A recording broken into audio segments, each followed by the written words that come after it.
right, so we're now recording it'll be our 5th lecture for the semester, September 30th. So we're still working on 3D Max Interactive. And like I mentioned before, we're gonna keep working on this for today's class. And we'll see how we go to the end of today's class. And if not, we'll switch to next time to Lumion and eventually to InMotion, right? And we're gonna try to keep working with the same project so you guys can see the whole workflow of how this, space, in this case, the Mies van der Rohe Pavilion, evolves and hopefully gets more and more realistic and detailed as you go between different programs, from 3D Max to 3D Max Interactive to Lumion to InMotion, right? All right, let's see here. So I'm going to, like I said before, sorry, Interactive, for some reason, they have all the online assets right now. They're not working. So I've been checking since last class and I can't find why. And I can't get any answers. I'm thinking either they're updating the assets with new ones, or I don't know, or they're thinking to maybe remove the program. So for now, we're gonna do everything between Interactive and 3D Max. We'll add a bit more detail. I wanna put a few more materials here, and we'll see how we can start to visualize this space. And then hopefully, I want you guys to share your screen and see your own, I want you to give me a walkthrough through your own space that you guys made here. Okay, so let me share here. Actually, let's start with 3D Max Interactive here. So I'm gonna share my screen.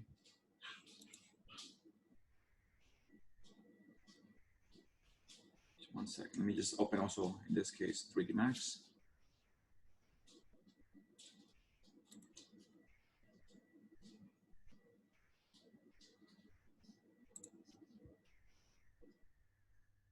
Have you guys had any major problems with Interactive at this point? Something that you could share the screen, we could try to address in the beginning? Just remember what the problem you had, Professor, with accessing the which thing? Extra features. The assets. Yeah. Yes. Yeah. So okay, that thing's been. I've been checking about it since last class, and it's really driving me crazy that it was working a few months back, and then it became. And every forum that I go to, everyone's posting the same question: what happened to the assets? And no one in 3D Max in all this is replying to any comments. So wow. It's pretty weird. Yeah, because I was looking forward to adding a lot of water features, a waterfall, and I couldn't manage to put that. Those things we can do in a lot more detail in the next softwares. But so I think in this case, if you can see from the beginning of the class, we did Google Maps, right? VR experience. Mm-hmm. We went to Brio VR. We went to Interactive. So each time, each software is getting more advanced, right? And expanding on the features, So, and the reason why I go through every single software is because you might go to an office that has, Interactive, or they might have Lumion, or they might have InMotion, right? So in the end, if you know everything, it becomes a really strong tool, right? Because you can provide best of all worlds. Exactly. Yeah. So ideally, even if the software, might not have the best features, it has some good things and bad things, but at least, you're able to, to provide everything, right? And, having this experience, it's pretty strong also. Okay. So let's see. Okay. I have now 3D Max open. All right. So let me share now my InMotion here.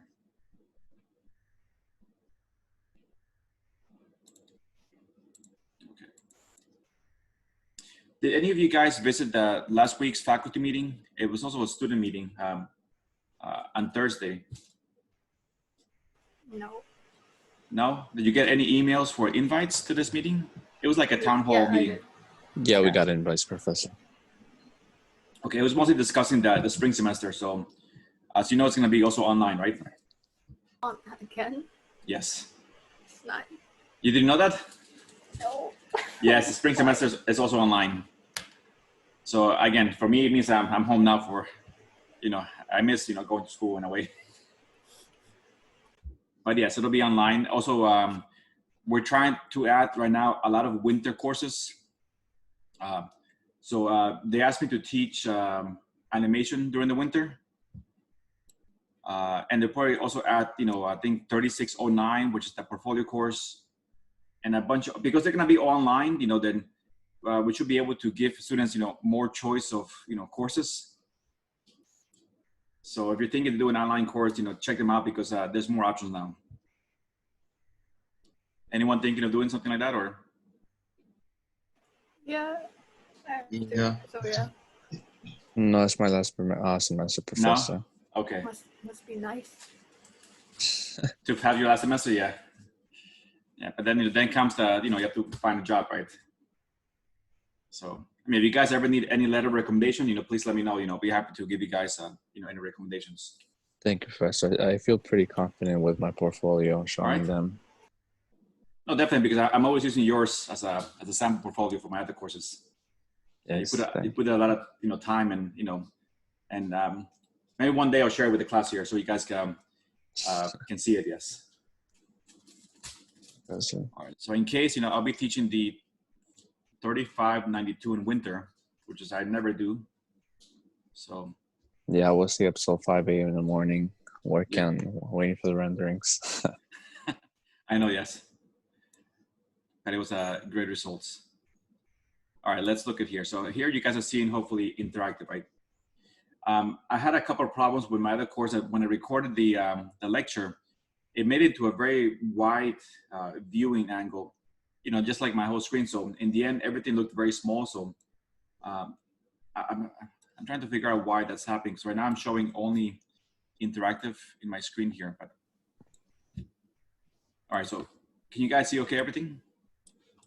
Yeah. Okay. So again, we have this house here, right? This house is overall, pretty detailed, right? If you did all the work correctly in 3D Max, then there should be very little or minimal, materials, right? Shown here. Again, 3D Max Interactive is not meant to really, again, you can make boxes here. You can modify small boxes. You can move objects. You can rotate them, but it's not made to create, right? It's made to experience, right? So create all relies on, on interactive, on in 3D Max. Same thing with Lumion and Twinmotion. Every software from here on is not made to create, it's made to experience your space in a virtual, environment. So that means that, materials maybe are depending. In this case, interactive, it relies on 3D Max for the materials. If we need to modify something like, change the size of this box, we can't, right? That has to be done in 3D Max and then re-import it and update it. But the good thing here is we see things in real time, right? We see the lights in real time, we see the shadows in real time, and we can get a sense of the experience of this space, right? And once we're done, we could technically connect to our headset and then be able to walk around the space with our hand controls, right? And we can experience, we can explore the details, we can actually move items within virtual reality, and we can even change, materials. So it gives a pretty quick way to experience scale, proportion, materials, and the environment, very nicely. Unfortunately, the assets are not working. So in the asset, we're actually, it included, tons of trees, people, cars, buildings, furniture. It had everything. So again, I'm not sure why they're right now not working, but it gave a pretty nice, and I'm hoping they'll come back later. So like here, I was hoping to put trees, right?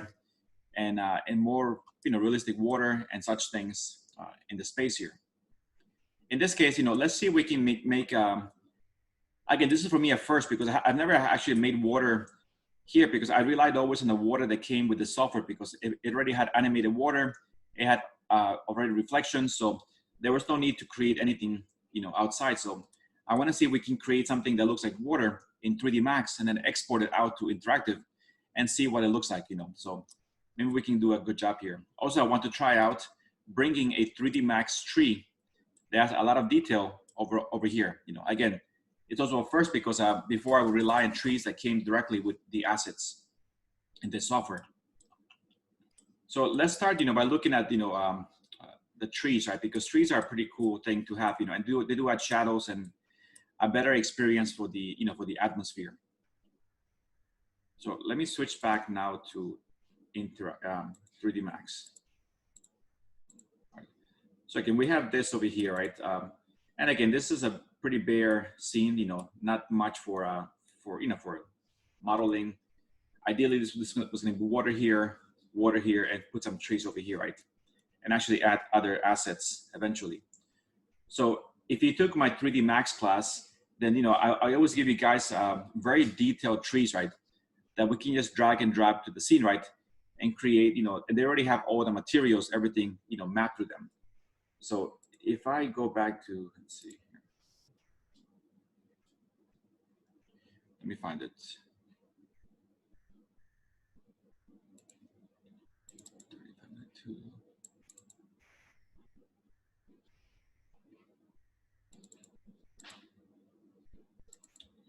I'm just gonna copy something and I'm just gonna drop it into your class folder. Let me just find the folder. So I'll put it in Wednesday 4709. So there's a folder called reference files. I'm gonna put there a file called 3D trees, right? And let me share this file with you guys.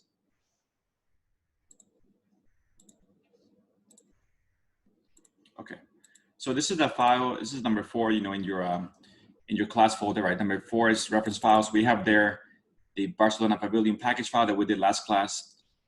We have the Brio VR thing that we did, and we have here the 3D trees. So I put here 3 trees, right? 1, 3, and 9. And here are all the different materials for these trees, you know, everything's there.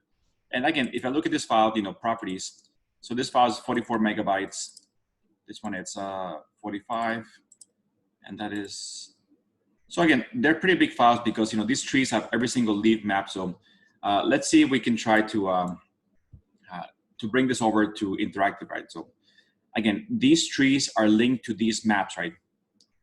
So that make sure that, again, with any 3D Max file, make sure that the maps for the file are always in the same folder as the actual 3D Max file, right? Otherwise, you're gonna have broken links. And we're just gonna take, let's say, tree 1 and drag and drop it into my, my scene, right? So I'm gonna share, in this case, the entire screen so you guys can see a little better. It might look a little bit out of proportion, but that's fine. So they're sharing, hopefully, you know, the entire screen, you know. So on the left side here, I have 3D Max. On the right side, I have interactive. And here's my folder with all that, you know, with the trees, right? So I'm gonna take 3D Max and switch to a top view to make it a little bit easier. Maximize the top view. And I'm gonna take tree number 1, drag it, and drop it into the scene here. And do merge file because I wanna combine these 2 files together. So we'll do merge file, and there's the tree. For now, just drop it anywhere, okay? And now I'm going to share only 3D Max so you guys can see better. And I'm gonna focus on this tree here. So let me just select it, right click it, and do isolate selection. And let's look at a 3D view. And ideally, the map should be there. Okay, so if the maps are not there, what's happening? So this might happen to you guys, you know. What happens if you get, you know, a tree and everything is great, right? It means that the files, it can't find the files. Yes. For example, the one you were showing us. So the way that you can fix this is because I'm gonna take this tree and delete it, right? Let me delete this again. Let me go back to, so again, you could fix it like this, but it takes a lot of work to try to, you know, relink everything together. So let me go back to the folder, right? So for example, this folder only has the tree and all the maps, right? And a different folder has my Barcelona Pavilion with all the maps, right? My main model is which one? So The Pavilion Professor. Yes, so that model is my main model. So I want to copy from this folder the tree that I want and the maps and drop into that folder. So all the assets are in the same folder. So I'm going to take this case. Let's see, I'm going to minimize to, so here we have 001, and you can see the maps that they have here, 001, 01. Other ones have 009, right? Depending on what thing we're going to use. So I'm going to use model number 001. So I'm going to click on this, hold on Control, and click on every material that has 001. In this case, 1, 2, 3, 4, 5, 6, 7. Yeah, those 7 materials have the 001 number at the end. The next ones have a 003 and then 009. So I'm gonna take those and do control copy. And then I'm gonna go and drop those files into my folders. In this case, the Barcelona package file 2, where I have my 3D Max file, and I have all the materials that are currently in that file. So in here, I'm gonna do Control V and drop there the file for the tree and all the actual assets for that tree. Now, like before, I'm gonna take this one, 001, and drag and drop it into the 3D Max file, like before, right? And do merge. Okay, and let me just switch now to that file. So there's the tree now. Now I load it, correctly, right? We have the tree with the materials, right? All the leaves are properly applied, with the correct mapping. Everything's there. So if you ever get, something like that where things are gray, just simply make sure that everything's in the correct folder, and so it can relink to the file. If it's in separate folders, it will still work. It would just mean you're gonna have to relink every single thing, which could take a long time. All right, so let's go here and take this tree here. And first of all, this tree is in parts. So if I do here, you can see I can move different parts of the tree, right? So I'm just going to select everything and do group and call it, I don't know, tree 001. So let's take this tree and put it where we expect it to be. So in this case, around here, and we can maybe give it a scale. So there's my tree. So it's fairly small compared to my scene. So let me just do a scale. Do a little bigger. Again, it could be out of proportion, but let's just look at the process here. And let's say we'll put it there and make sure that it's below the ground. We can see here that it's below the ground. So let's see how we do at trying to, move this tree from here to interactive. Hopefully everything works, precisely. So the first thing is make sure that you have interactive open, right? And you have here in 3D Max, again, interactive, make sure that you have connect. Check it again, and now it's connected, right?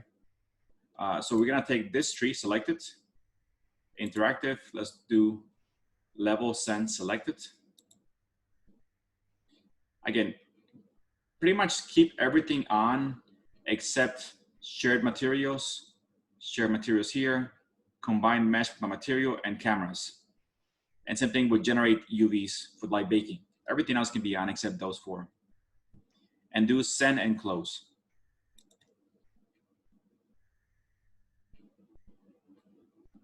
All right, looks like it did. So let me switch now to the other one.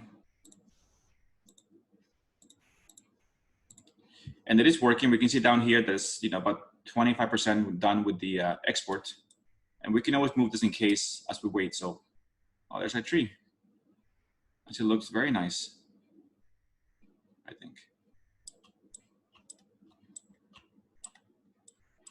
I'm surprised it exported really well. It even looks better than 3D Max. And we have actually some nice shadows, right? Also that are real-time shadows.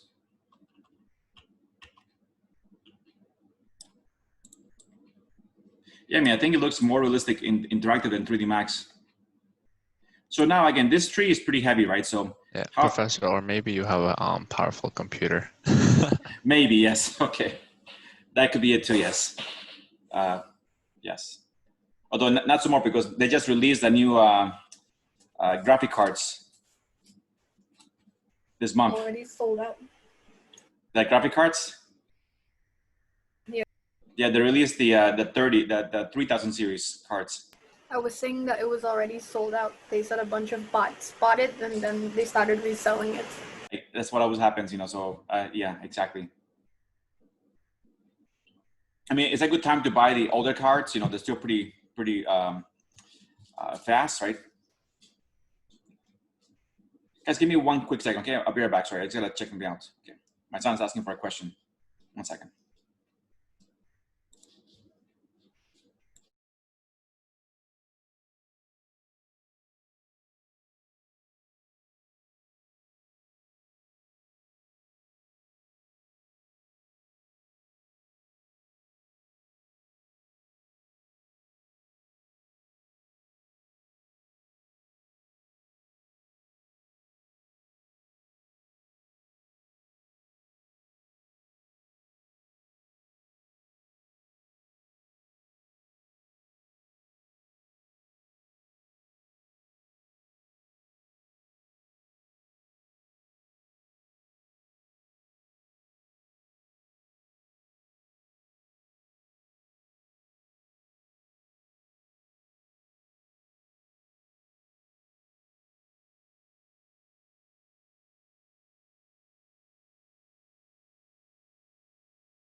All right, guys. Sorry, yeah.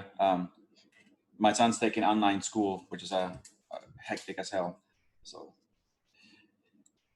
okay, let's see here. So we have this tree that's here, right? I mean, again, it did a pretty good job of exporting the tree from 3D Max to here. So how do I copy this tree now multiple times here, right, in the scene? Copy as instance professor. Select it, and what do I do to copy it?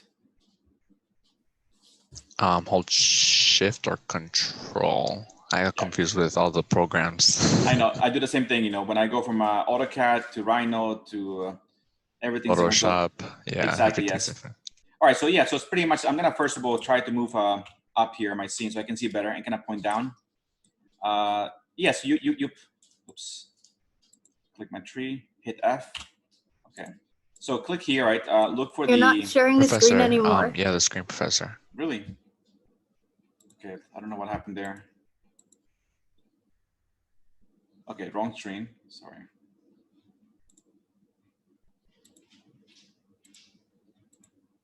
Okay, can you guys see? Yeah. Okay, okay, we're good. All right, so I'm gonna pick on this tree here. I'm gonna click, you know, on the move tab here. We have again like a little gumball. It's not called gumball. I just I relate to gumball in Rhino, right? So, and I'm gonna click on the red axis. You know, in this case, when it turns yellow, it means I'm picking only that axis. Hold down the shift key, click it, and move it. Right, that's gonna give you a copy, right? And then let go. Here, you know, you don't have to worry. You know, in 3D Max, when you do shift, it's gonna say copy, instance, or reference, right? In this case, it'll do already the smallest size possible. And I'm gonna copy it, you know, again, and you know, copy it again, and copy it one more time, right? Okay. So right now, do you think these trees, when I copy like this, am I good to go like this? Or would you make any changes to them? I mean, you're trying to capture something that's more realistic, right? Imagine you map a material to a wall, right? And the material is not seamless, right? What do you see very clearly? You see repetition, right? You see where the material repeats, you know, your eye can really quickly catch things that are, you know, so in this case, this is an exact duplicate of each tree. So what can I do here to make it look more realistic? Rotate it. Scales of them? Yeah. So again, you're trying to capture something that is natural, right? So again, I can pick up that this looks the same, and the same, right? So simply say, take this tree here, go to, I don't know, rotate here, you know, change the angle there, right? This tree here, change the angle this way here. First, I will play with the angle of all the trees, right? Here. And then I will play with the scale of the trees, right? So the next one here is scale, right? This one here, I'm going to, and I want to be able to scale everything at the same time. So I want to pick right in the middle here. There. Make it a little bigger. Maybe a little smaller. And again, you just make it as diverse as possible so that they look more, you know, realistic.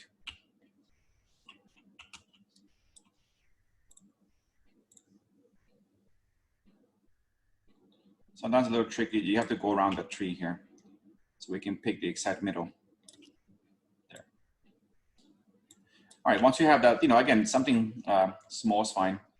Then just go back afterwards and play with the placement, because right now, by making them smaller, some of them don't fit properly on the scene. So in this case, this one I have to bring down.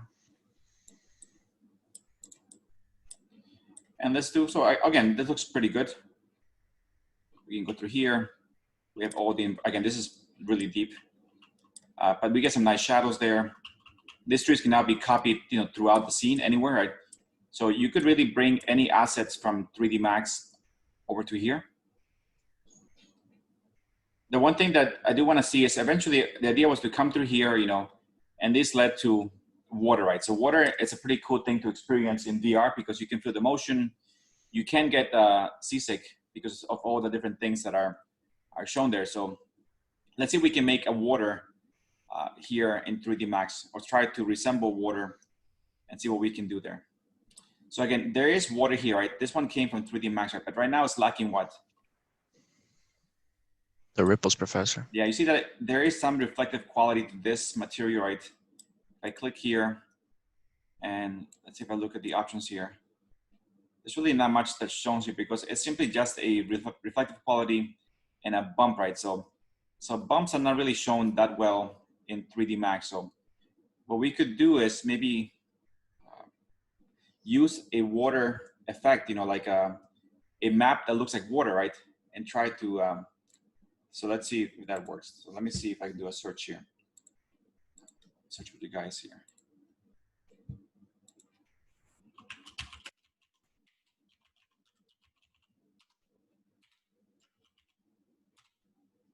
Okay, so let me switch to this. So I'm just gonna try to mimic the water. So I'm gonna use something like this, you know, I put water seamless, you know, texture. So this is a photograph of water, right? But if you get the right one, you know, and you give it some glossiness, then it will look like water, right? So let's see, let's try any of these here.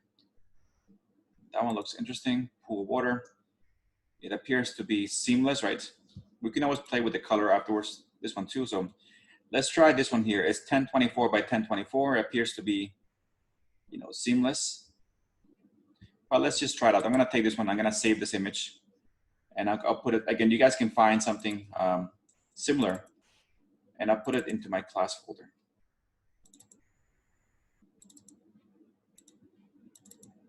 I'll drop it here. Water, we call it 1. Let me find something else in case something's better.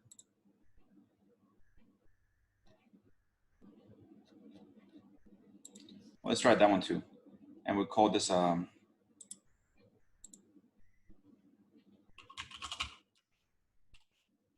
this is a PNG file, which is fine. Okay, and save it. All right, so let's save those 2 files.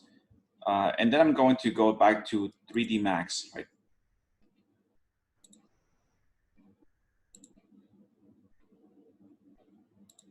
Okay, so here we have 3D Max.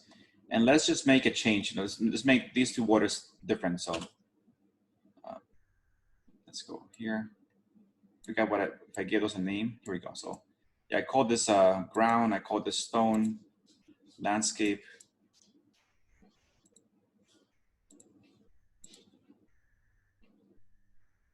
All right, so I'm just gonna make something, you know, simple here. So let's say we do take this one, drop it here. I'm gonna call this, change the name to pool water. Give it a, you know, a color. So it's different. I'm gonna pick this one and apply. So that's pool water. Then maybe I'm gonna copy it here, change the name, call it ocean. Give it a new color. Okay. And drop this one here. So now they have 2 different materials. So we can assign 2 different waters. So let's try to make something here. So I'm going to go to, again, let's try here. And just go under V-Ray material.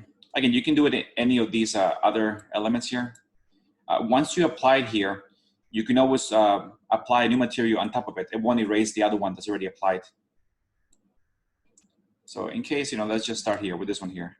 I'm going to go to V-Ray material and go to a blank material, in this case called V-Ray MTL. And let's give it a proper name. So we're gonna, actually, yeah. Let's start from fresh. So we're gonna call it water pool.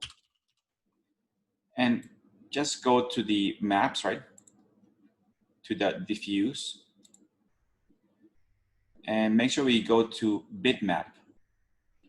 So map, general, and then to bitmap here. And now here, I'm going to find that material.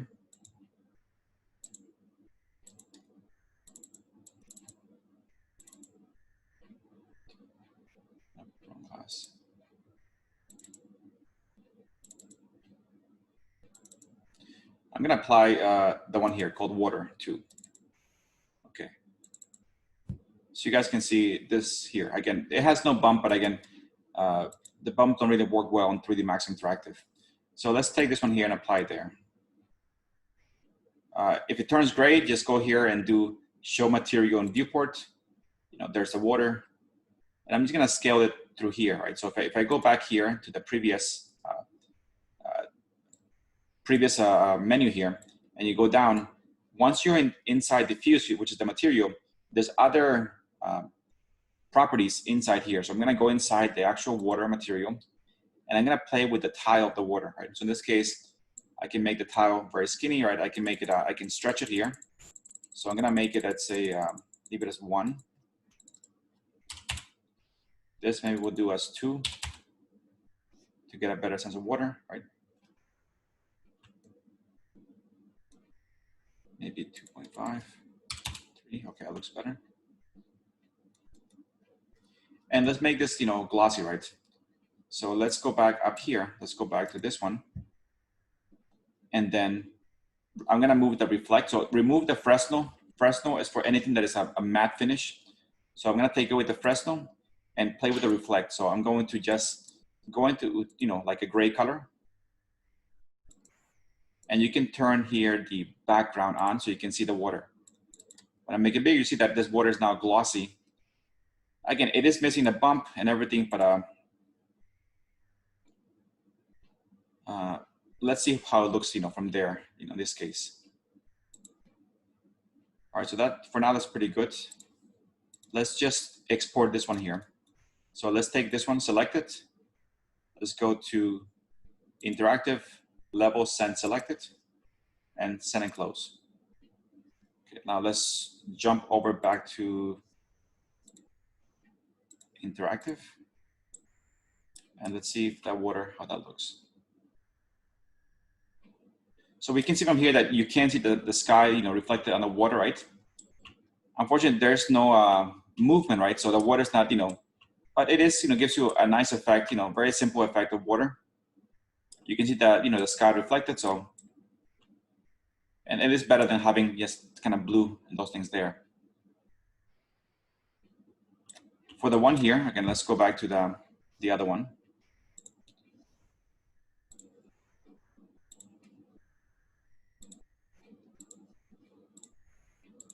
Okay, here we go. Let's go back to materials. I'm gonna take this one, just copy over here, drag it and copy it. Change the name, call it ocean. Go back where you have the map and just change this material for the other one. So go to the bitmap location and I'm gonna apply the darker blue one here. Okay, let's drag it and drop it here. Replace, yes. And it does look a little strange, so I'm gonna go here, let's try 1. Okay, it looks pretty good. Let's try to make it 2 by 2.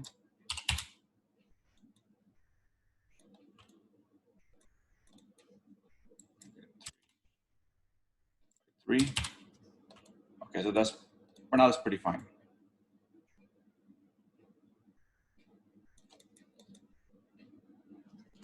So I'll do it a couple ways, to see. This is a very simple way, right? So in this case, we can select this, right? We'll do again, customize, interactive, level, send, selected, and send and close.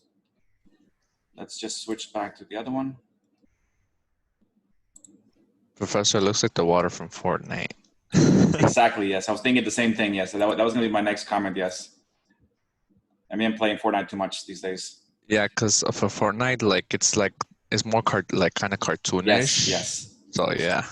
No, exactly. Yes, and I play that with my son almost every day. So I'm building a little Fortnite experience here. Yeah, you're right. This looks like the Fortnite water. But again, for a very simple VR, it gives you the experience, of the water, right? If we get too close, yeah, again, it is pretty much just flat, right?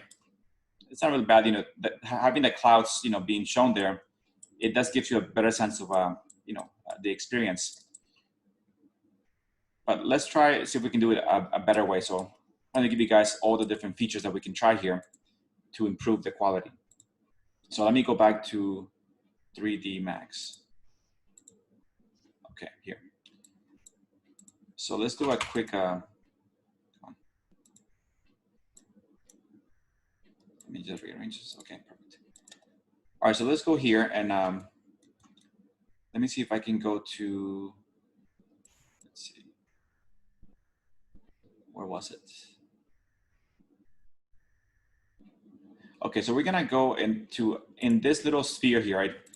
Under standard primitives, there's one called here NURB surfaces, right? I'm gonna click on NURB surface here, right? And I'll do a point surface, right? So I'm gonna click on point surface and just draw here, surface here, let's say like that.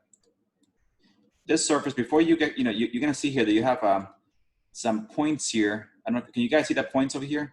It should be 1, 2, 3, and 4, right? Yeah. Because this is a 4x4, so I'm gonna add more points, right? Let's see, I put because it's water, I'm gonna put 20, let's say 20 by 20, right? The more points you have, the more precise the water is going to be, right? So let's see, let's start 30 by 30, right? So right now we have all these points added to this plane, right? Okay. Now, obviously, once I exit out, it looks like a typical plane, right? If I select the plane, if I go to, select it, if I go to the properties, you see a NURB surface, right? And you can see here, we can click in points, and we see here all the points. And these points, we can technically, I can click in any point, I can move it, right, up and down. I can go here like this and make that, right? That will take forever to try to, to make a water looking element. So what I'm gonna do here is just select the entire surface here, right? And we're gonna apply a modifier. So let's go to the next one here, which is the properties. And then we have the modifier list shown there. So I'm gonna do one that, let's see if we can find it. Let's see, bump lattice. Let's see if I can find it here. That's called noise. Here we go, noise. So I put a noise modifier there, right? So the noise modifier disrupts the surface, right? So right now the seed, let me try to put the seed here. You can see anything there, scale.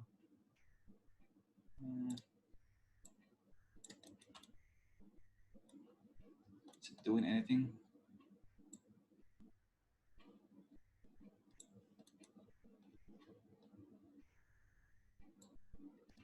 No, why not do it? Okay.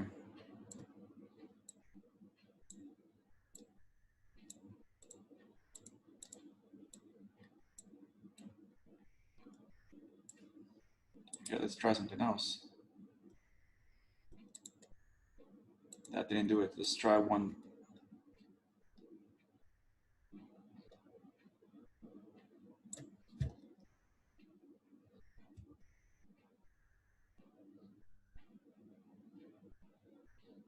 Here, let's try the one called ripple. So let's see if we can do anything here.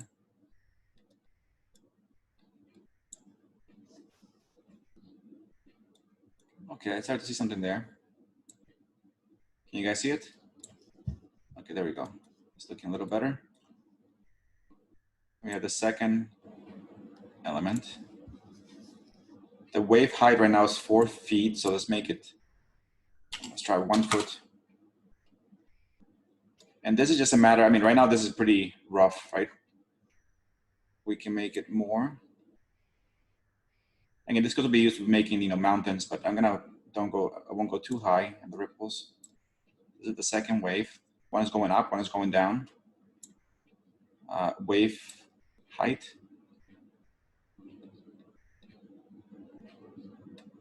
So let's make it,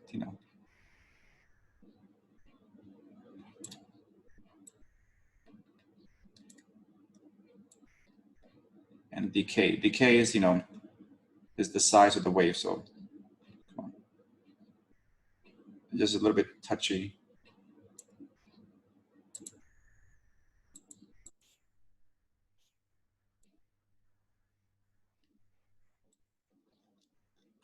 That's extreme.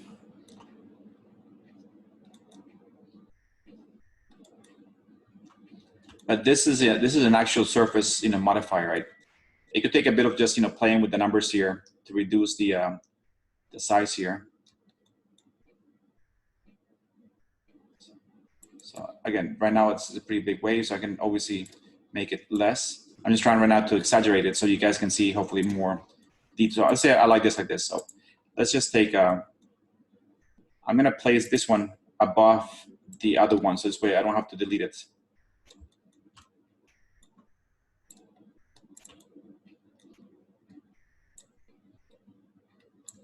And just bring it over here like that. Okay, so let's try this one like that. And again, I'm going to just apply the same material to this one. I'm gonna take this one, apply it here.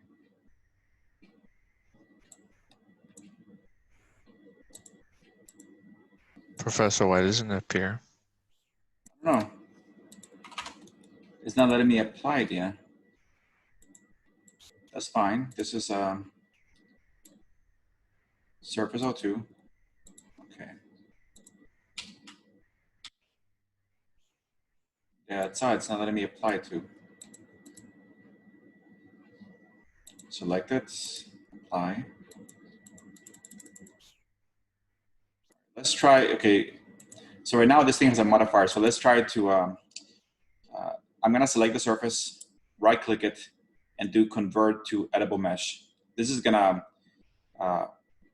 make the modifier permanent. That means we can go back and make a change, but let's see if that works. I'm gonna convert to editable mesh. Now that works, okay. So the modifier needs to be, of course, not because it's a mesh, then we, if I go to select it, there's no more properties here to make the waves bigger or smaller. So once you have the correct waves, convert to editable mesh, and that appears to have worked now. And this surface, it is bumpy. So let's try again to select it. Let's do interactive levels and select it. Okay, and let's go back to the other one.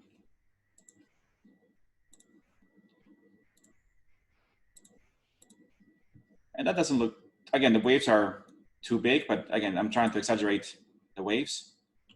So it does give you, again, it's not moving, which is the, once you're in VR, right? Ideally, you want things to move, right? But this gives you, a sense of a rough ocean, right? And it makes for a pretty cool effect here in the scene, right?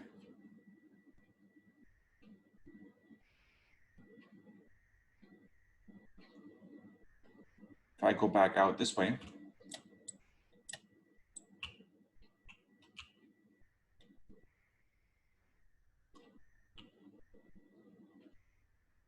so again, we can animate this here.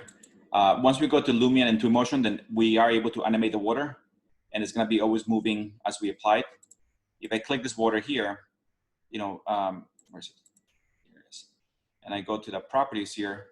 There's really not much you can do here. All it has is the, the name ocean, the link to where it's saved the file, lighting, enabled, yes. But that's really all that you can do here. Nothing more can be done. Right now, because I wasn't relying, I'm thinking of ways that, that we could try to animate the water and try to, but yeah, no, it's not gonna.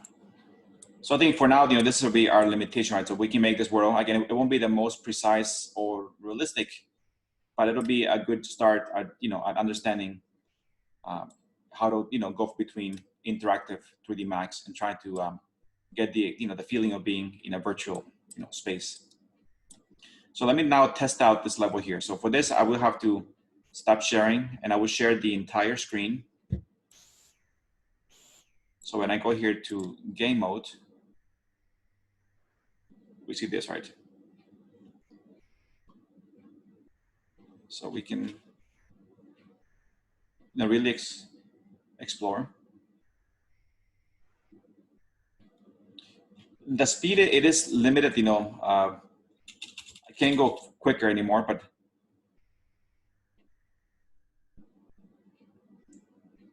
so it is a little bit slow. Professor, is that the frames dropping or? I don't think so, no. I think because it wants you to use it with a game controller.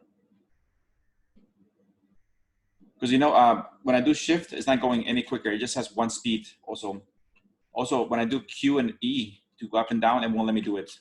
I can only go forwards, backwards. left and right. And I'm using my mouse to point up and down, to address those things. It shouldn't be the frame rates. And here, that's fine. It looks pretty good. Again, they have better maps. Right now, this is a very simple, low quality material of water that look more realistic, right? Like under here, it should be, there's a second layer of water.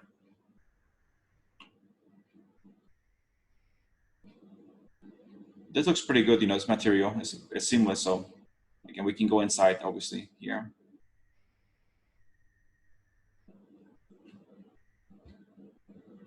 And unfortunately, I can't show you guys the VR mode. So I'll do escape here. So at this point, guys, are there any questions? Yeah, Professor. Yeah, Kayla. Okay. And I didn't take, since I'm taking the class as a co-requisite, Yes. this file, and my trial for the VR ended. For the V-Ray, yes. Yeah, for the VR. Can I have this file, or like, what do I do? But I gave you a file last class, didn't I? I put it in your share folder. Yes, you gave me a file. Yes. However, I don't have the water, the grass, the stones. That's not there. Okay. So those, I think, I said, you guys can put whatever you want. You can just do a search on Google, for like a seamless material. Okay. And just, that was mostly a sample, so really, whatever you want, you can apply there. Just do a search for anything seamless material. Okay. And that'll be fine. Yes. I mean, again, here, I'm not so worried about, the material and those things. I'm more worried about that you guys understand how to go between interactive and 3D Max, right? So it's why, I said you could use that file, because I understand that you're taking a class at the same time. So some parts, maybe we haven't covered in class yet. But if you get just the basic concept, of, between how to update files, how to, bring new stuff, that's the main thing that I hope you guys can take away from, interactive. Okay. Again, most of my lecture was kind of it's kind of different now, because I was relying on those online assets, right, to create a much more in-depth, detailed environment right here. And that was kind of part of your job, was to create, your own little world while using all the assets. Since we don't have them, it limits some of the things we can create here, right? But not really a major, downside. Right. Let me check here and. Okay. Any other question, guys? Professor, when are we gonna get into the new program, today or next class? I think probably next class we're gonna start, with the next program. Yes. Yes, we're gonna start, Okay. With why? Oh, I was just excited. I thought it was today. I mean, maybe. I mean, well, it's only 9:30, right? It's still very early in the class, so. I mean, I'd really, at this point, because we lost the assets, then that pretty much. Yeah, that's why I was disappointed, because I really wanted to create a waterfall effect with the Yes. river sliding by. So that took away half my lecture for today. I think what I want to do now is maybe I want you guys to share what you have, right? The interactive, and give me like this, like a little walkthrough your space, right? I understand you have the same project here, but I did say that you guys could actually take, freedom to actually recreate whatever you want. So Eric, if you're going to show me that idea of the waterfall, even though you don't have the water flowing, I wouldn't mind seeing it. Okay, let me So open. I'm gonna stop sharing, and so let's see if we can go to the class, and you guys can share whatever you have. Doesn't matter.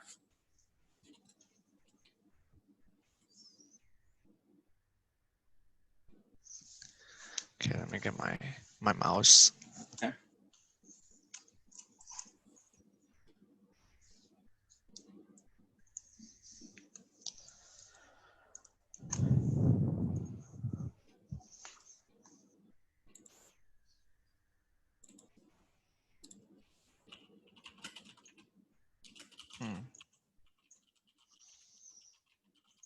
Okay, let me open 3ds Max, because when I open interactive, Sure.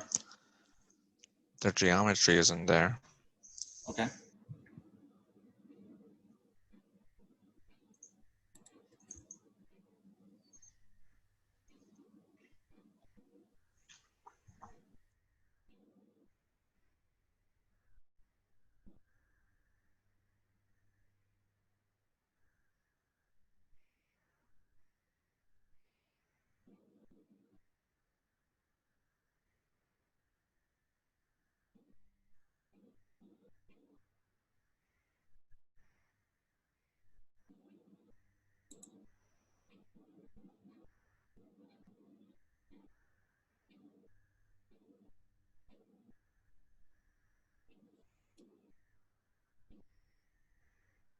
Did everyone else make something in interactive that they can share today?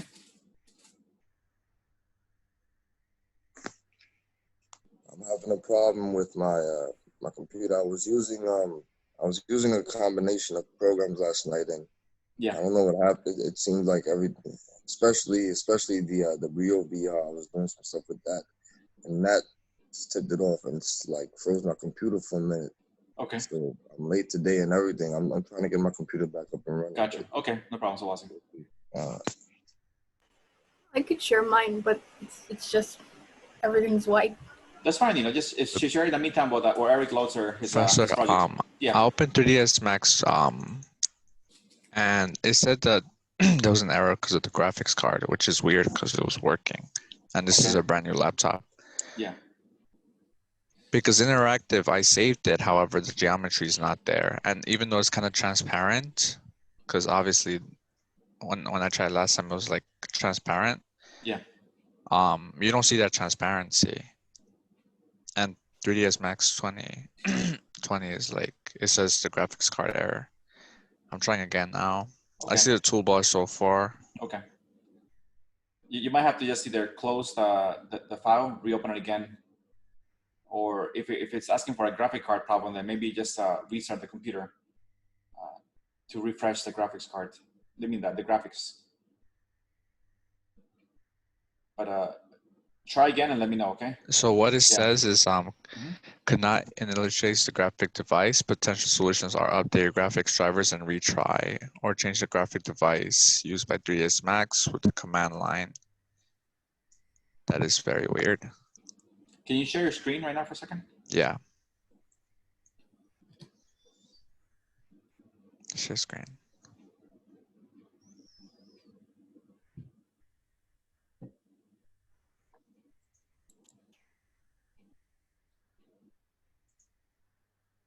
Okay. Can you see the Yes, warning? cannot initiate the graphic device. Potential solutions are. I haven't seen this before. This is through 3D Max, right? Yeah, because for some reason it didn't like go through Okay. the 3ds Max. Can you do okay there for a second? It's gonna close. It won't let you even open the file. Open just 3D Max by itself. Don't open the file you have, your 3D Max file. Okay. See, and then let me see what it says again. And these things happen all the time, It's Yeah, never happened to me actually. Yeah. One or the other will happen, That one I haven't seen before, but there's always something that Yeah, because I got a new laptop and it's worked before, so it can't be the new laptop issue. You don't have to update the graphics for the card, the drivers? No. No, okay. All right, let's see.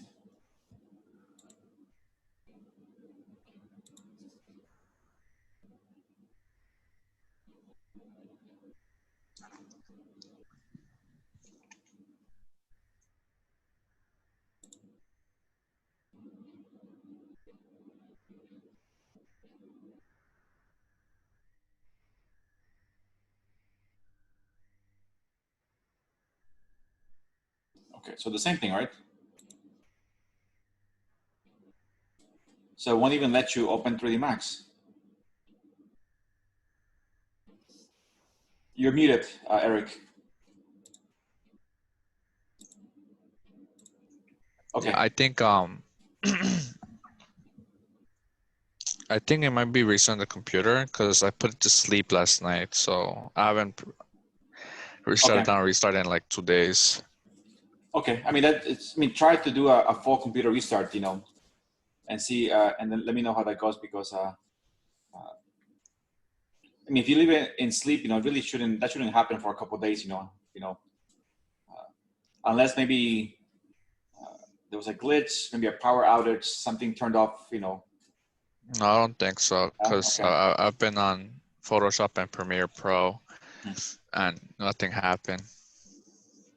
Okay, I mean, if you do it right now, restart, you're gonna lose the class, right? Assuming. Well, you can always log in again, right, with the same code. Yeah, because I was on my phone at first and I logged into the computer, so Okay, I'll be back right after the restart. no problem. Okay, Be right try back, that. guys. Okay, thanks. Guys, so if somebody else wants to share, again, if it's just a white model, that's fine too. I just want to see what you guys did. So anybody want to share? Yeah, I'll share. Or Okay. that. Go ahead, Jamais.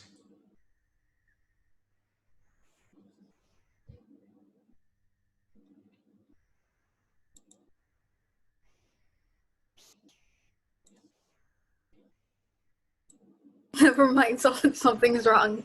So the other person go. Okay, which other person wants to go?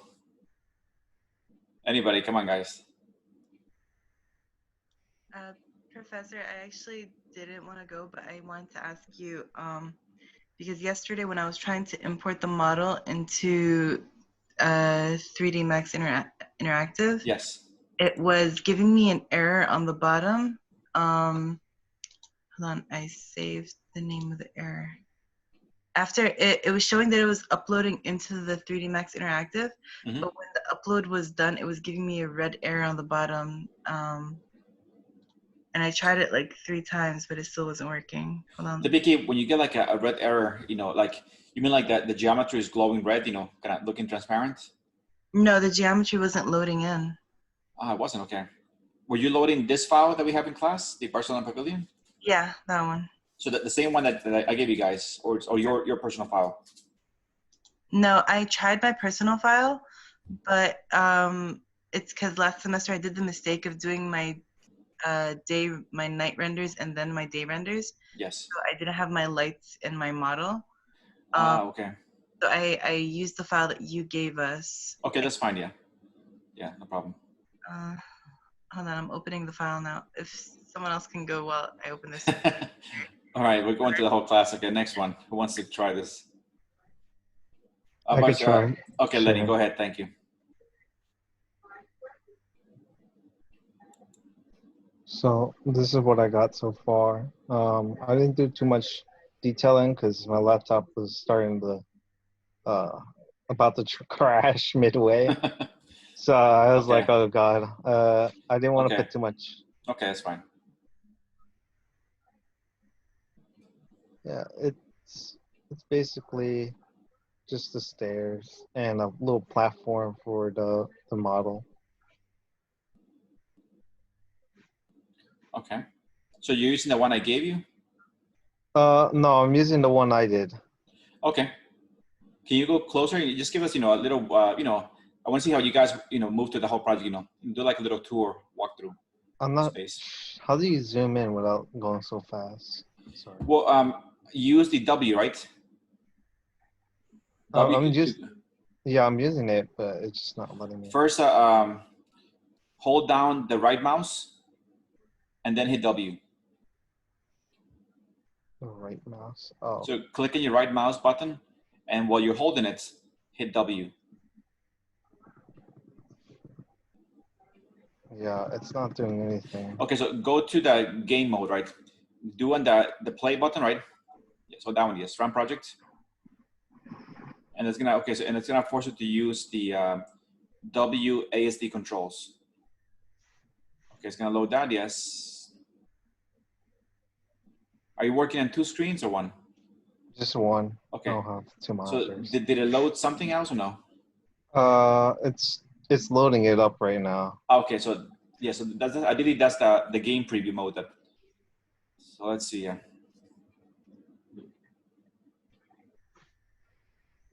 Can you see what I see, or do I have to stop sharing it? I can see your I don't see the game mode. I see that I have your file open. Yeah, hold on. Let me stop sharing and then Okay. reshare.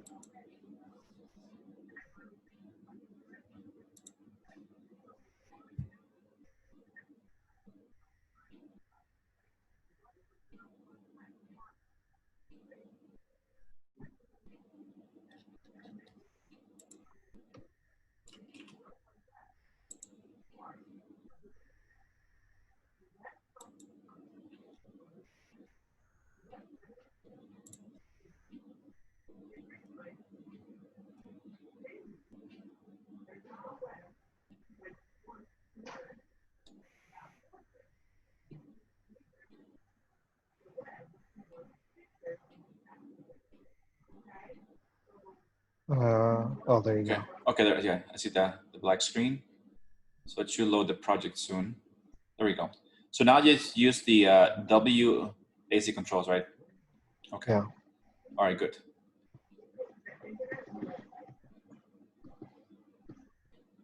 Okay. Oh, here's the large pool that we did for the modeling. Yes. I had these chairs right here and Okay. a little with some accessories. Okay. Nice. And as you go in, got some interesting lighting, and I have some kind of curtains over here that we were given. Ah, yeah. You put them in a different location. Okay, that's fine. And our model should be right here. Well, I like With a that light there. statue. You know, I like the light shining inside the space. You know. Yeah, I mean, I don't know how to put this into night. I guess you had to turn off the sun on that. That's something that? that it's yeah, it's a little tough. You know, interactive. You know, what you can do is kind of change. They have some default skies, but again, these all came with the assets, and because we have no assets now, then we cannot choose any of those default skies. So yeah, in a way, we can try and do it later, you know, but it gets tricky to make into a night scene because those different skies came with the free assets, and now that we don't have them, you know, we're stuck with a daytime sky. Okay. I was about to ask you about that. Okay. Yeah, No, that's enough. Yeah, I mean, I understand, you know, that anything VR requires, you know, fast computers, right? So this, you know, it's enough for me, you know. It should be a little easier once we go to other softwares. Okay. Arlene, thank you very much. Thank you. All right. Who wants to show me next? Let me try again. All right, go ahead. Let's see.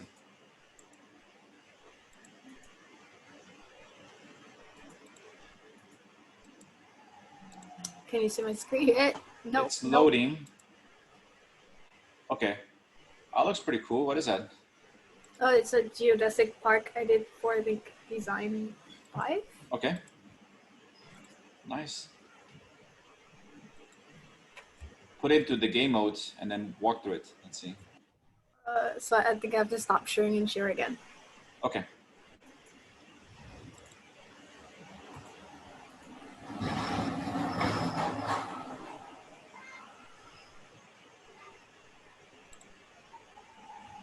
Can you see the screen? Not yet. It's loading. Okay. Not yet. I see like a donut loading. it just crashed. It just really? crashed the computer. So. Oh my God. Okay, can you do a walkthrough without going to the game mode? Just move into the space. Yeah, sure, I'll try. Okay. The computer looks weird now because everything is huge. So that means that reset your graphics cards. Ah. I'm sorry, this is killing your computers. Wait, let me see again.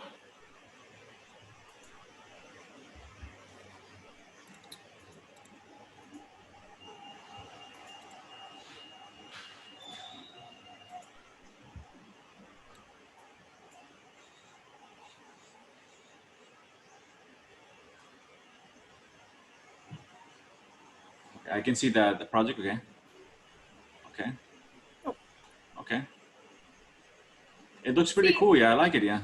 Everything's moving in slow motion. Sorry, so I can't. That's fine. Yes, that's fine. Yes, I get it. Yeah. Yeah, you know, I tried. No, I know that. That's the point. I'm also kind of zoomed in to, looks like a quarter of your screen, right? I don't see the entire screen. You don't see it? I see only a quarter of the screen, yes. Like I don't see any menus on the right side or the left or the bottom. But Yeah, I do see the whole project, yeah, which is there. Okay, good. I see it. That's fine, you know. I mean, I think it looks very interesting, you know. I would love to be able to walk through it, you know, but don't worry about it. That's enough. Okay, good. I'm back, Professor. All right, Eric, excellent. It worked. It worked, okay. All right, you want to try and go next? Sure.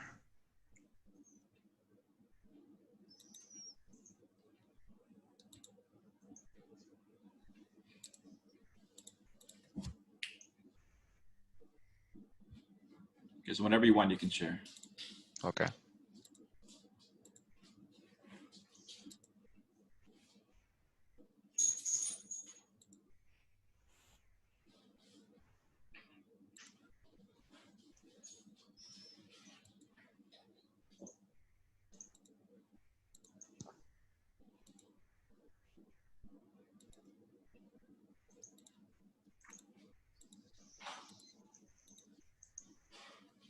Okay, I see it. Mm-hmm. Okay. So basically, these three materials are supposed to be water. Obviously, I couldn't apply the materials. So this is the concept. Okay. The water runs down into a huge pool of river, and the pavilion is connected to the rest of the space via a bridge. So that was my concept.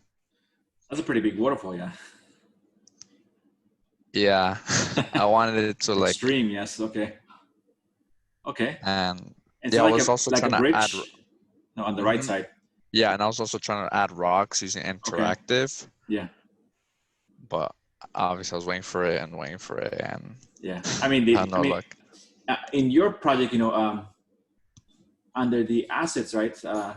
What do you see? 'Cause I want to see if it's like mine. You know, you see nothing there, right? So contents, favorites. I mean, in your case, you don't even show the assets menu, right? No, it's not even showing. Isn't it? Hold on. It should be right below the favorites, yeah. That's weird. In your case, it's not even showing it. It was said like 4 days ago. Yeah. Okay. No worries. I think you know. Again, being online, you know, has its benefits and also has a lot of things that are you know we have to also work out glitches and those things, which is fine. Yeah, yes. Professor, when you're in viewing mode, how do you move up again? Because I'm pressing W, but I know that's forward. You have to use your mouse to you click on your right mouse key and then hold it, and then that allows you to look around the space, and then at the same time hit W, and you can move while looking in any direction. So depending where you're looking, that's where you're going, pretty much. Okay. So yes, this is Can you zoom in? Can you zoom into the model? I just want to see. Yeah, it's just really big, and okay. That's why. Okay. Yeah, I can definitely see your unique material for the back wall where you have the statue. Oh yeah. Okay. Okay, that's fine. Yeah. Thank you, Eric. Yeah, I just wish I could put rocks and like we'll do that. lily pads. Once we go into Twinmotion and Lumion, you can go crazy with rocks. They have their different rocks that boulders, any type of rock, and yeah, that's what I was very disappointed. In a way, like I kind of remember, like I had the inspiration from Falling Water. Oh, that's cool. Yeah. So that's where I got my inspiration from, because it looks similarly, like it's very planar, the building. So. No, ideally, once we go into those two softwares, I want you guys to would really detail, not only the building, right, but also the environment, right? So this way, there's more to explore than just the building, right? You can go outside and you can create your own features, landscape trails, all those things. Yeah, because I'm a big fan of it, because I really wanted to add these type of things to my portfolio. Okay. But I guess I'll wait till we'll me on into motion. Professor. We'll get to it. Yes. Yeah. No worries. Yeah. Okay. All right. Thank you, Eric. Stop share. You sound disappointed. Okay. Yeah, I We'll was make telling effort, my yes. girlfriend about it because I was also asking her for ideas and her favorite scenes. So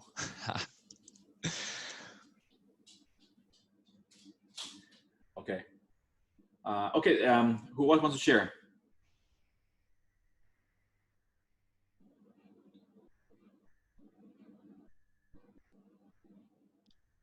Professor, I'm just trying to Okay. upload it into the 3D Max so I can see. Oh, it says editor engine failed to execute engine. Trigger callback. Trigger callback. that's weird. That's a different error that I got. Maybe you need to restart it like me. Maybe, yeah. No, I got that error too just now, but Yeah. I waited a little and then it showed up everything. Oh, it did? Okay. Yeah. Are you able to share your screen or no? Yeah, I can share. Okay. Rena, can you give me was it 9:54? Okay. Sorry, I mean I just got a call from my school that my son was marked absent, and he should be in his computer in his room. So I don't know what he's doing there. Okay. So let's take a 10-minute break. We'll come back and we'll look at your project right now. Okay. So yeah, let's take a 10-minute break. Okay, and then we'll keep going from there. Okay. All right. Thank you. I'm gonna keep recording here.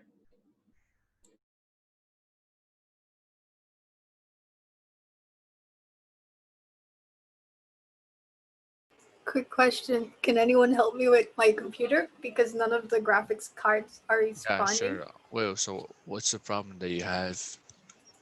So just now when I tried to share the screen, he said that the graphics card reset and I'm not able to access any of the control panels for neither of the graphics card. I go to device manager and it has like an exclamation mark next to both of the graphics card.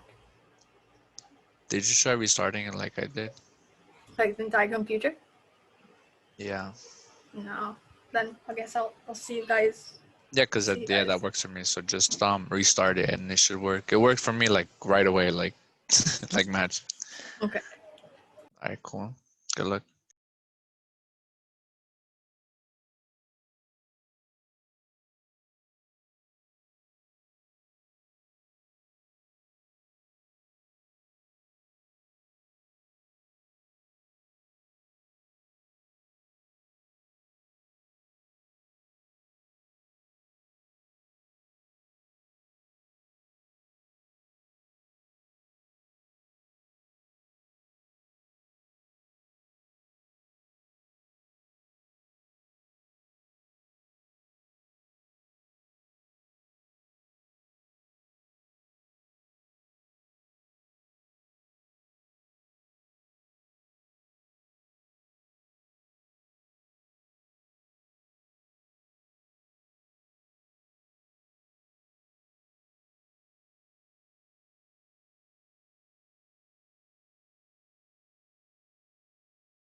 Okay, I think, are you guys still there or still on break? Yeah. Okay. So again, since we're recording, you know, let's just keep going on, you know, with this. So, do you want to share now? Right now?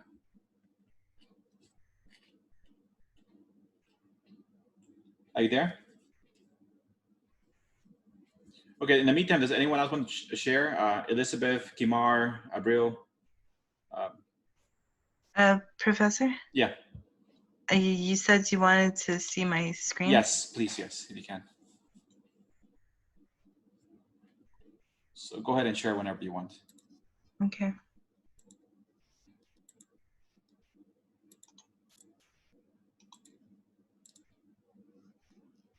I shared it. Okay, I see it. Where's the 3D model? That's the thing. It's not loading in. It's giving me the error on the bottom. I can't see the bottom of your. The bottom is cut off my screen. Oh, let me try You something. can see it. You can see it, yeah? Yeah. Oh, then probably just my screen is the one that's cut off. Okay, let's see. I think it's my my lower bar is not moving down. Okay. You Okay, try see, loading again? that's strange. Yeah. Okay, I see it. I don't see. I haven't had that error before. Go to log console. You know where you have the asset browser. Next to it, you know, it's called log console. On the bottom left corner. Oh, on the bottom left. You see next to the asset browser, the next tab that shows you all the errors in the scene. Yeah, click there, yes. Oh wait, no, it's not showing. No, can you go higher? Go left. You know, just go to the leftmost part of the screen. Okay, and go higher. You will see asset browser. Next to it there, you see log. Yeah, who was that in pink? Thank you. Okay, so yeah, you get a lot of. Okay, yeah. So are you using Stingray? You're not using V-Ray, right? V-Ray? Are you using V-Ray or no? Yeah, I got the V-Ray from Moses. So it worked, okay. Okay. Yeah. Don't tell his name, you know, they're gonna Okay. recording. Yeah, so Stingray is the other function for 3D Max, you know, it's like that comes with let's see, foundation Stingray here. So that you have one major error and 5. Click on the yellow icon. This one? Yes, that will give you those data FBX. So you have an FBX warning. That's the file content. You're using the same file that I have, right? The one that I gave you guys, or you forgot your own file? No, I'm using the one that you gave us. So then there really should be no problems. I would that's strange, yeah. Okay, let's go back to your 3D Max file. Okay. And I want to see how you do all the exporting. Okay, let me. Yes. Let me just share.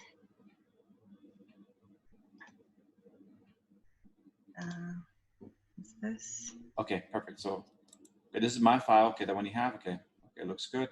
Hit interactive. It's connected. Okay, so select everything in your scene. Okay. Go to interactive. Do level send all. Okay. Okay, let me see. Let me check here. Auto select. Share material. Share. Combine. Yeah. Do send and close again. Okay. Now switch back to the other software. And let's see what happens there. So it's showing importing files on the bottom right. Connection failed to execute engine, editor, engine, message trigger, pull back. To the other file, that's why. I haven't seen this message before, but I mean, it is importing files, you know, right now. So I think it shows importing files.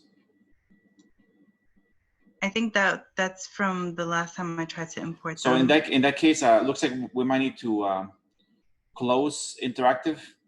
Okay. Open it again. Go to 3D Max, connect it, and do again export everything. Something is off here, so the best way is just to close and restart for this. Yeah. It's showing that it's still trying to send. Oh, it's saying. Okay, so now it's moving like 110. Okay. So it is doing something.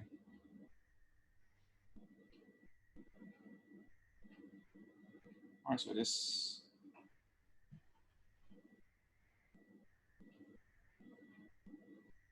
It's funny because, you know, obviously we have the same file, you and me, so technically there should be no glitches. Yeah. And yeah. I even tried to close up both files and restart them, but Really? Okay. it's giving me the same error. Yeah, I mean, in the end, you know, you might have to close both files, restart the computer, and start fresh, you know. I mean, if your computer doesn't have too much memory, then once the computer runs out of memory, it starts to fail, or you know, so that could be also something. Okay, but it's still working, yeah. Yeah, but it looks like it's giving more errors. It's up to 8, yes, I saw that, yeah. Well, Because let's, yeah, go ahead. it says that it's importing 100 and. Yeah, that's also odd, right? Because it's already past 100%. I think it's because I imported the first file, which was 100%, so it's just importing another 100% of the second time I tried to import it. The thing is, it started from 0. Yeah. All right, so now it's there. Okay, there we go. Something's loading. I see the base. Yeah, I see it. Of the file. There we go. Okay. Yeah, it worked. Okay, good. All right, so I'm glad it worked, yeah. So it's okay. It's kind of slow, but it's all right. Don't worry. Okay, thank you. Okay, so okay, perfect. I'm glad that works. All right, thank you. Does anyone else want to share? I have a question. I can share my screen, but sure. I also can. I'm gonna share my screen actually. Okay, go ahead, Tata.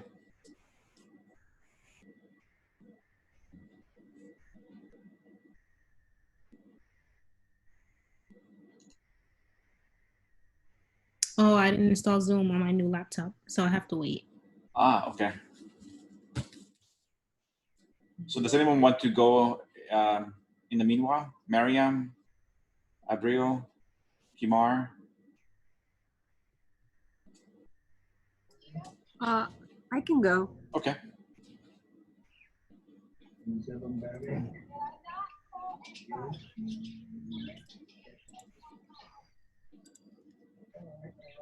Can you see the screen? It's loading. Okay, I see your model very, very far away. I don't know how to get close to the model, Okay, but just click on that. Just click on the model and click anything, right? And press F. That's gonna zoom into that object. Thank you. Okay, very nice. Okay. I press this button, right? Yes.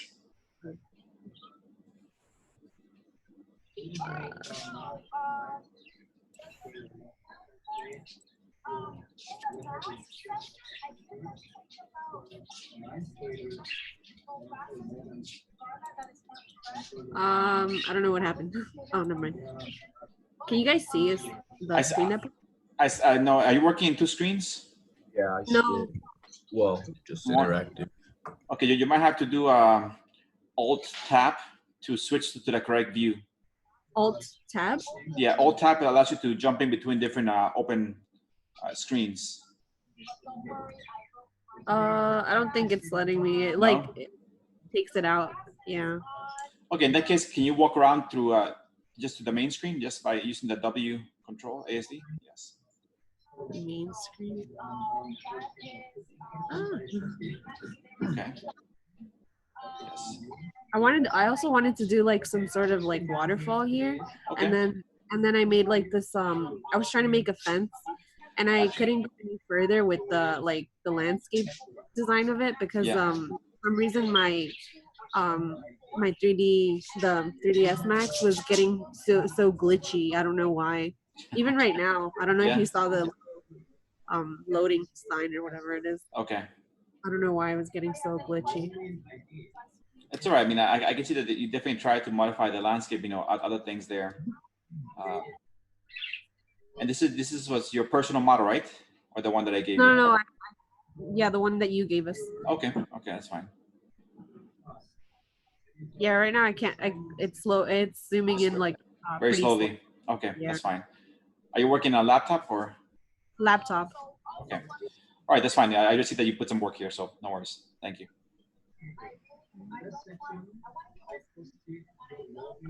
Do I stop sharing? Yeah. Let's. Yeah. Thank you, Abril. Perfect. Thank you. Okay. Let's see. Anybody else want to share or no? Okay. All right, guys. So let's go to one more thing here. So I'm gonna share my screen here because again, part of the class you have to document your work for the class, right? So, and if I jump in back to here to interactive, right? You know, in interactive, we cannot take renderings just like, you know, 3D Max, right?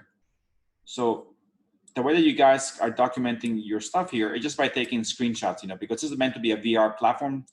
That means you walk into the VR headset, you know, and there's no feature here for taking renderings. You know, you can't capture space. So ideally here, what I want to capture here is, you know, whatever you guys did, you know, obviously this thing here, you know, bring in some trees, you know, modify a little bit of the landscape, and maybe put in some water. That's all really, nothing more, right? So I want you guys to do screenshots, you know, of not only, you know, this part here, but just take a screenshot of the entire screen that shows all the different features, right? And just upload those screenshots to the next folder they called 3D Max Interactive, right? And eventually those screenshots will go into the portfolio, right? So you can document your work in 3D Max, you know, Interactive, right? So that's pretty much how we're gonna capture the work, you know, within 3D Max, you know, Interactive. So again, just move your mouse, you know, different areas here. If you like this to take a screenshot of the entire screen, right? You know, go here. You know, this is something that you guys did. So take a screenshot here. And again, treat them like as a camera, you know, try to get something that is interesting and add those to the our class folder called 3D Max Interactive. Make a folder with your name and upload those screenshots. So I would say take at least 5, you know, screenshots, you know, of the space. I mean, if you can bring one tree, then you can right away copy and paste it multiple times, you know, through the scene, right? And you can start to make, you know, your area a lot nicer. So we can take this tree here. I'm gonna do shift.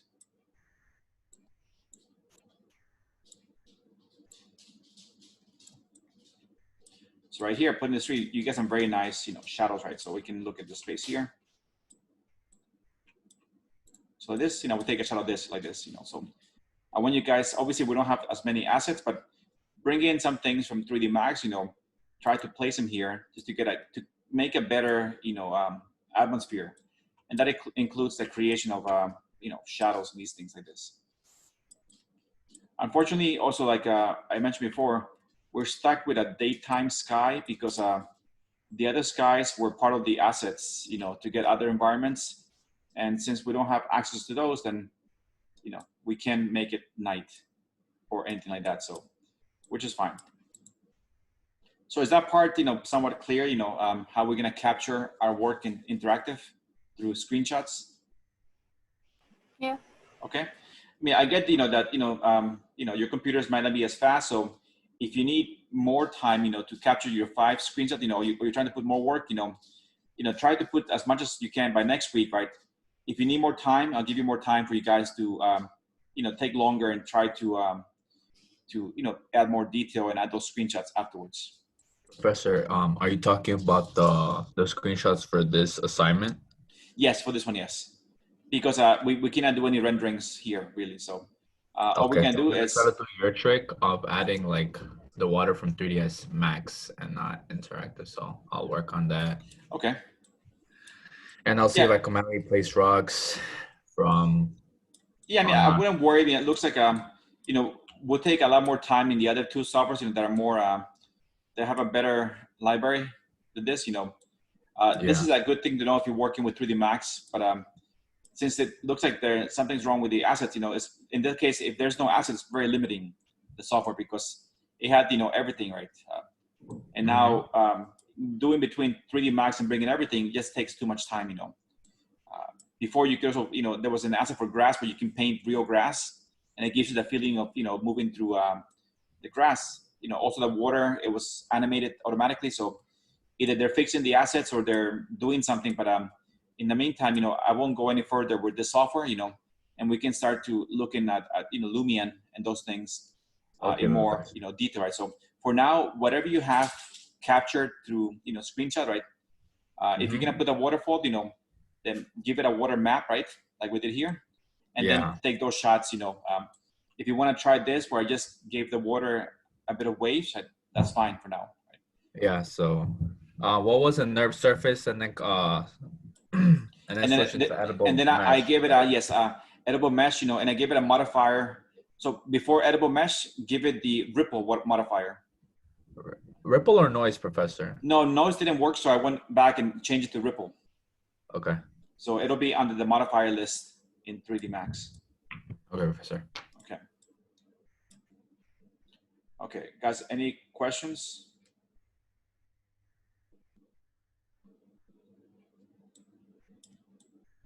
Too much silence. This is what I don't like about online teaching. I can't. I'm just drinking my protein shake, Professor. Sorry. No worries. I mean, I'm looking only at you because you have the camera on, so I feel like I'm teaching with you one-on-one class. Okay, so I'm gonna just let me finish here. Well, Professor, the reason why I have the camera off, I was told, and it was put on Blackboard by one of my other professors that anything, it was like a disclaimer that anything that is seen or shown on Zoom by any student can be recorded and used by the university, even if it's not used by you, and that took me off guard. So that's why you see me, taking this position. Okay, that's fine. Yeah. Okay. Yeah, I mean, the school did make like obviously whatever is recorded to the school technically is the school's property, right? And and those things. So if you want to keep the camera off, then I'm okay with that. Yes. Okay. Yeah, no problem. Yes. Mine is just off to date. I usually have it on, but it's off to date because I took it out, I plugged it out, and I can't find it. Okay, no worries. Yes, and mine today, my camera doesn't want to turn on today, so I'm gonna have to do a computer restarts for that. So, yeah. So okay, so I mean, at this point, again, try to fly around, capture some shots here, so you are able to start to to play with this here. And again, try to have those 5 shots by next week, right? Next class. If you need more time, I'm okay with that. I understand that not everyone's computer is fast, and some things just take more time, right? If you decide that that you're having problems with this project, and you want to bring something else, like somebody showed me their Design 5 park project, that's fine too. Yes, I'm looking just to you guys master the workflow between 3D Max going over to interactive, right?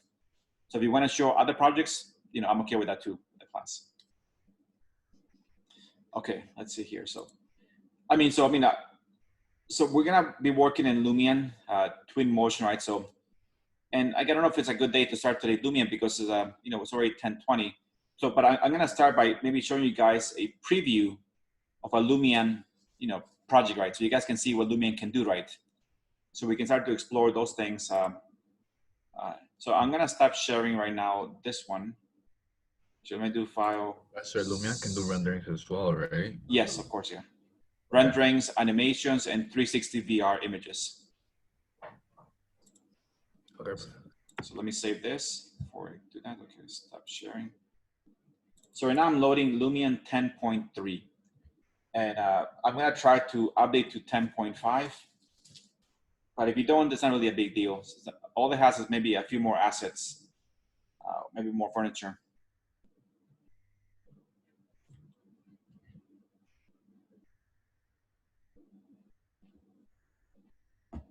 Okay, give me a second to load, and I'll share.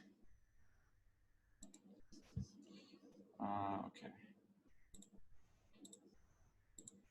All right, so I'm showing right now Lumion here. So again, Lumion will take a lot more time, and I go a lot more slower with Lumion because I do want to cover. And although I can cover Lumion, in 2 hours, give you a crash course, we're gonna take and look at every single detail and see what everything does, and try to get the most.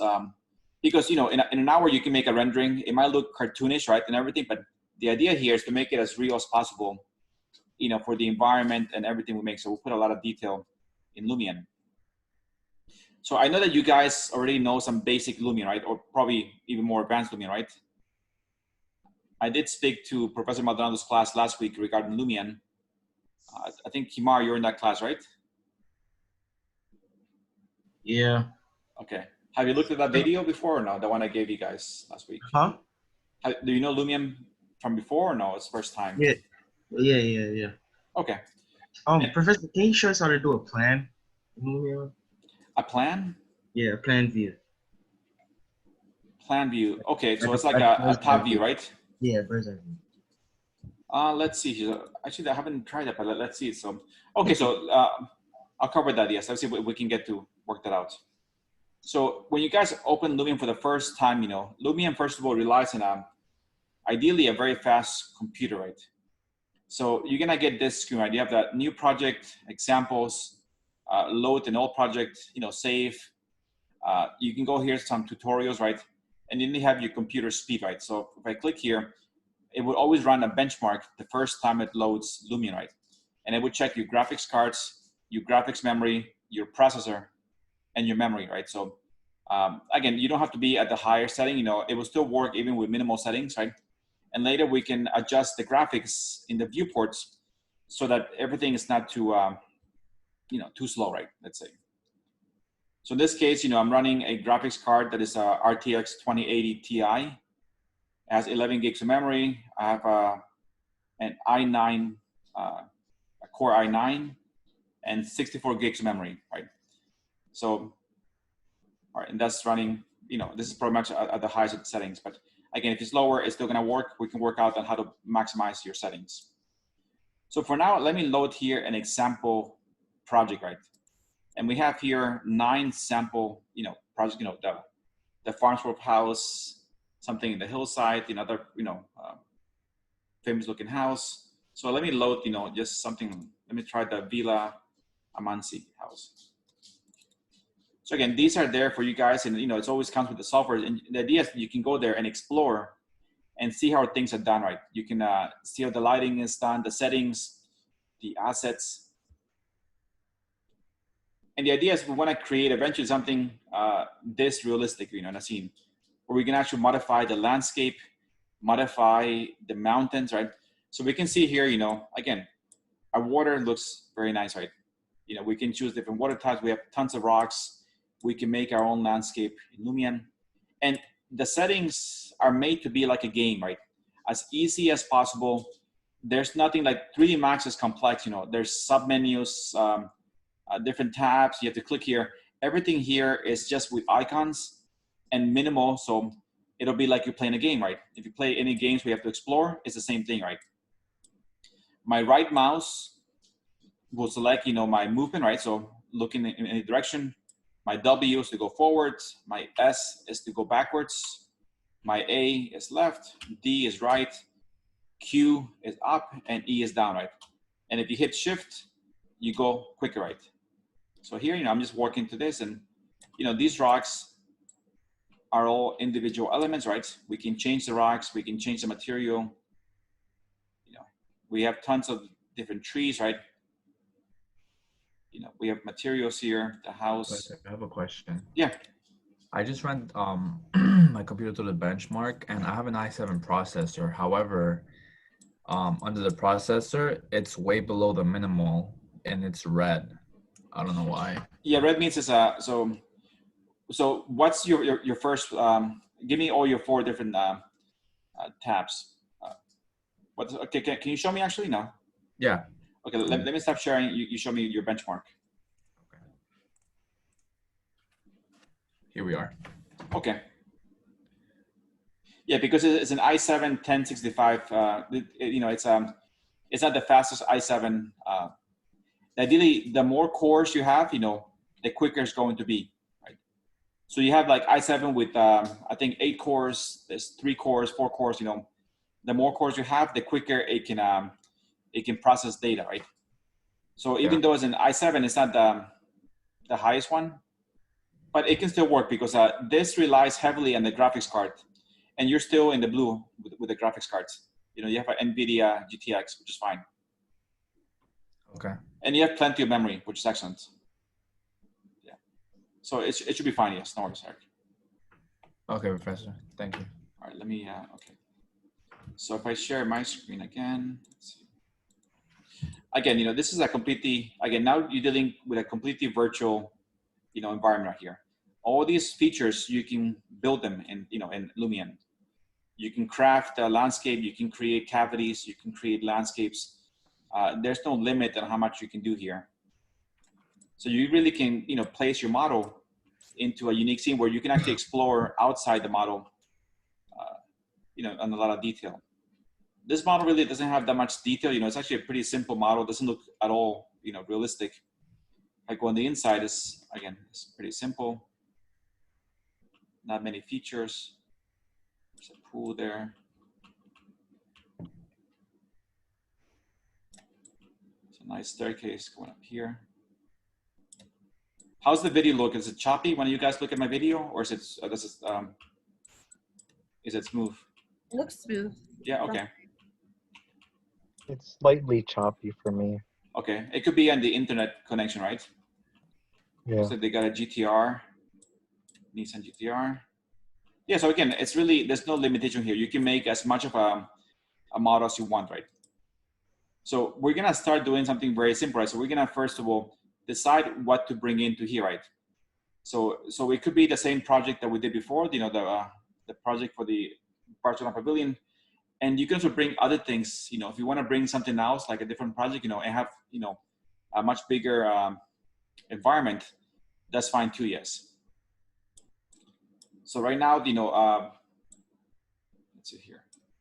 So before I go into more detail here, let me go back to a very simple scene, right? So we can look at some of the basic features, before. So we go into the other one, yeah. So I'm going to go here to, let's see, files. I'm gonna go to new. And we have 6 different modes for a file. We can choose plain, which is just grass and sky. Forest, which has already plenty of trees and grass. Tropical, mountains, suburban, and just completely a white, empty scene, right? So I'm gonna pick the plain scene here. And do, yeah, down.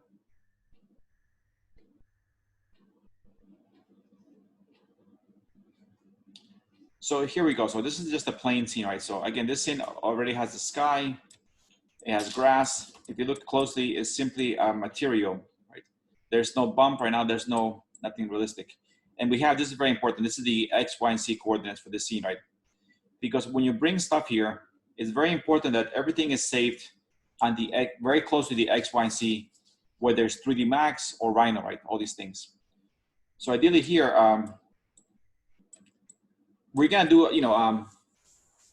we'll try to export from Rhino.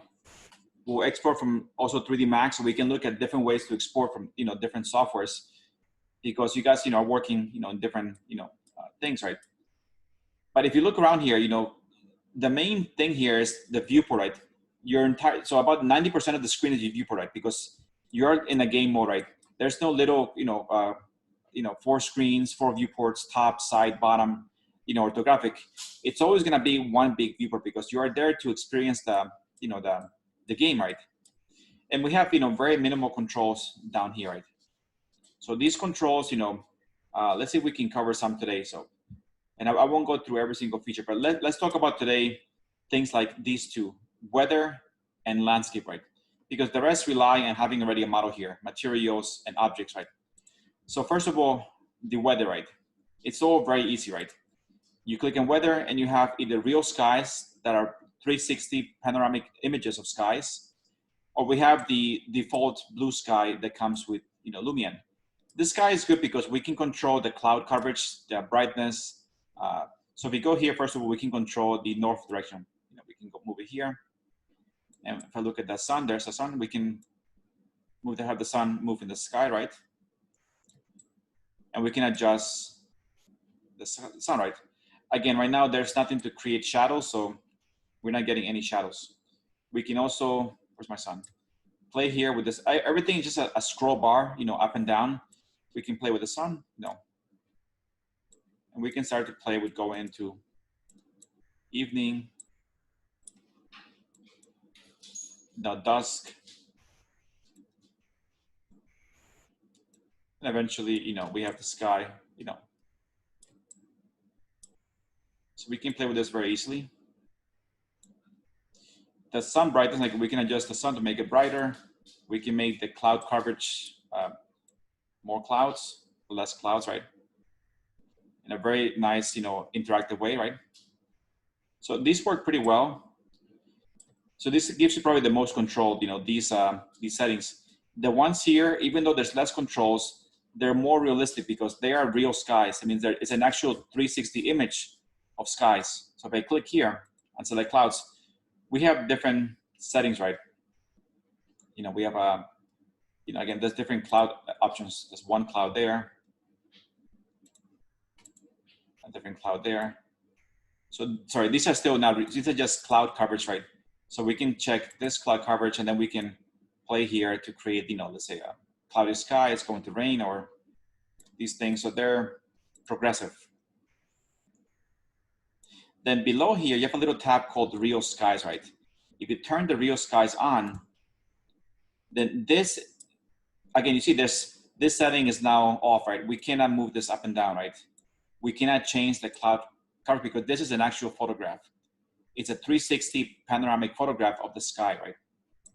And if I click here, we have a lot of options, right? We can choose cloudy, evening, morning, overcast, sunset, clear, and night, right? So if I do something like, let's say sunset, I can pick a dramatic sunset like this. This is an image, right, of the sunset, but because it's a very high quality image, it gives you a better light for the entire model. And the whole model looks more realistic, right?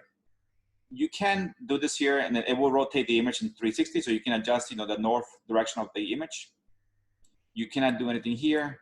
And you can play with the, the brightness. You can make it brighter, these things here. So I prefer to use those. And again, we'll cover those in more detail once we have a model. Right now, it's like a quick intro to this, right? And for now, I'm not gonna bring any model that we have. I'm gonna do whatever's here, right? Next class, we're gonna bring in our own model and those things. All right, so for now, let's go back to like a daytime sky. So I'm gonna go to clear sky, like a nice blue sky. So we have either two options, the real skies, which are photographs, or we can turn this off.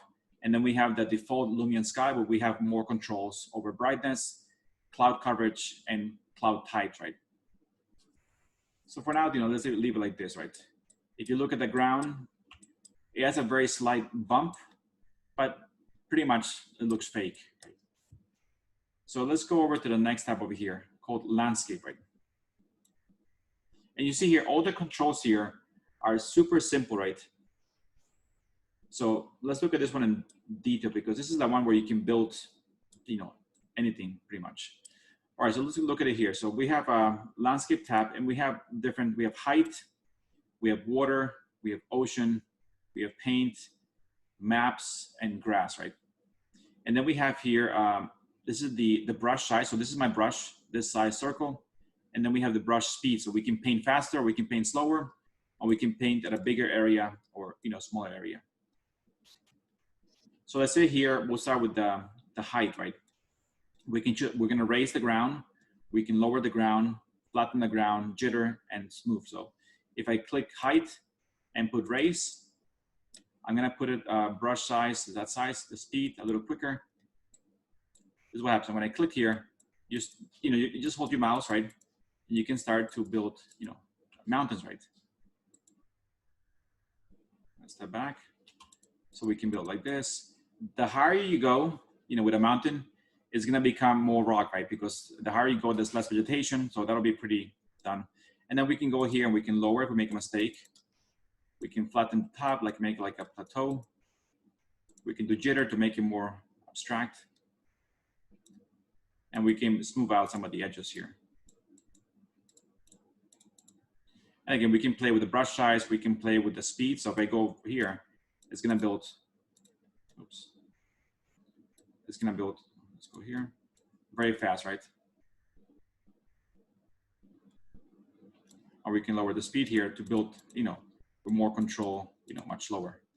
If I do lower, then we can lower the ground here. And make like a huge cavity here, something could be like a lake. Okay, and as we see here, right now our mapping is pretty much, we have rocks, we have some basic grass right there. Okay, let's look, so that's pretty much all you can do with that. Height, it just, again, and we'll spend time later, detailed, making something, like I want you guys to design a nice, or think about, think about what do you want to capture, is it a very, like a forest scene, something in the mountains, something where there's plateau, something where there's a canyon, think about the location of your site, so this is where you can try to, it could be that you take, find a photograph of a landscape and you try to mimic the landscape, right? We're going to try to also not only work in architecture, but also work on the environment, because when you do a house for a client, the client might want to be able to walk to the landscape and try to experience the house as they approach from something, right? So it's good to be able to also give that much detail, right? So again, in the first one, height, that controls the build of mountains, canyons, and those things, right? The second one here called water, right? This is where you can add small parts of water, like a small section. So if I click here on water, right, I'm going to just draw here, right? I can draw a little square, right? And then when I click on the square, again, I can move it up and down, right? I can make it bigger, right? So this water I would typically use for like this, I made a little cavity here, right? So I'm gonna make this water be big enough. And again, just pulling on those edges here, so very simple. And then just afterwards, use the up and down to lower it until it's below, and it's pretty much there, right? So there's my water effect, right? And we can see all the different, the turbulence of the water, the color. We can even go underwater, and we'll see, some features there. We'll get also the sense of water. We have the cloudiness, the ripples, and we can still see other features of the water, right? Oops. Once you're on water here, again, the only choice you can do here is the water type, and we can choose pretty much ocean water, tropical water, which is more clear, more green, right? We can see farther down. Pond water, which is a little dirty. Mountain water, dirt water, and ice. That's pretty cool, yeah. So like this, right? So this is pretty much it. The other water feature, that's called the ocean, right? The ocean is gonna cover the entire scene, right? So this is something that you guys can use if you want to explore sea level rise, right? If I click here in ocean, right? And I do turn on here, it's gonna put ocean on the entire world. So that means everything here is ocean as far as you can see, right? And that is a pretty cool feature. You can see how the light reflects, the ripples. And again, because it's ocean, we can actually control more features. We have here the wave intensity. We can make the waves bigger. We have make it more, turbulent. Wind direction, we can choose from which way the wind's coming and move the water. Wind speed, height of the water. So we can raise the water up and down. And we can obviously change the water color. We can make it, any color we want. And we can make the water brighter. In this case, it's glowing or less, right? So it's a pretty cool feature, but this is only if you're making like a complete water scene. So I can just turn this off right there. The next one here, it have like a little paintbrush that'll be used eventually to paint the landscape, right? So for example, I'm gonna make my brush a lot smaller. Here, right? And we have different, this is your palette, right? We have here, let's say, if I click here, we have, snowgrass, gravel, American stones, American gravel, I don't know, all these different things. So if I pick, let's say, like a flat rock, I can paint here, different features, right? And then I can say, okay, I'm gonna just check here. This one has, let's say, some sand, right? So now I can merge different layers, right? And create like a transition. So for example, if I wanna do like a scene in the beach, right? I could go here very carefully and start to paint maybe sand happening just there, right? So I mean, I find this to be kind of pretty fun, because it is kind of very creative. You're almost like, it's almost like Photoshop, but in 3D, right? You're working with this, you can really, yeah, Eric. Is there an eraser tool for that? Let's see. Yeah, so you see here. No, wait. It should be here. Screen. Where is it? Where did I go? Sorry. Tile size, brush size, speed. No, actually, no. I'm confusing with Twinmotion. Twinmotion has an eraser feature. What you would do here, if you make a mistake, is you would choose the, let's say this one here, farm grass, and just and paint over it. Okay. And go back to the other one. Yeah, Twinmotion has an eraser field option, not here. But again, it gives you a sense that you can actually paint the landscape, very easily, and create a very nice transition between different elements. And you can choose between any of these four, right? So let's say, you can choose whatever you want. In this case, the one here, right? This one controls all the grass. So if I look here, if I do, let's say, snow grass, it's gonna apply to the entire scene, right? Okay, so the first palette is basically like the main one. Yes. It's the master. Yes, the master for everything in the scene, right? Okay. Yes. The second one here that shows rocks, if I go here and I change, let's say, for like American stone, right? Nothing would change there, right? So that means that I can go back here and I can click here and I can paint the American stone right here. The next one here, again, this other option you have here, farmland grass. Just gonna click it. And you can start to mix different things here. Same thing with the sand here. But the first one is the master that controls pretty much the entire grass feature that's there, right? So also look at these rocks over here, right? If I go here to this one and I do like this one here, it should also change the rocks, the type. So let's say if I do like this, it adds that feature throughout the whole, element. So again, it's nice because you can see it very quickly, right? And you can visualize the space very fast. Afterwards, obviously right now it looks fake because I'm painting all these things. But you do have to take time to paint, step back, does it look realistic, but this is, a very nice paint tool where you can, do the size of the brush, the speed, and the tile size, You see here how, in this case, the sand, right? It's almost like the scale, right? The sand. We can play with the scale here to make it look more realistic. And that's this one here. This is the paint tool, right? The next one here is OpenStreetMaps. That's where you can actually bring in basic data from the Google Maps, right? It's not that precise, but if I go here to OpenStreetMaps, right, and I turn the feature on, it will connect to their server.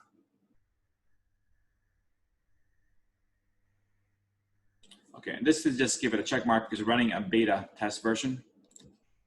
And then it will open this here. So this little thing that shows latitude and longitude, just click on this feature. It will open a map, right?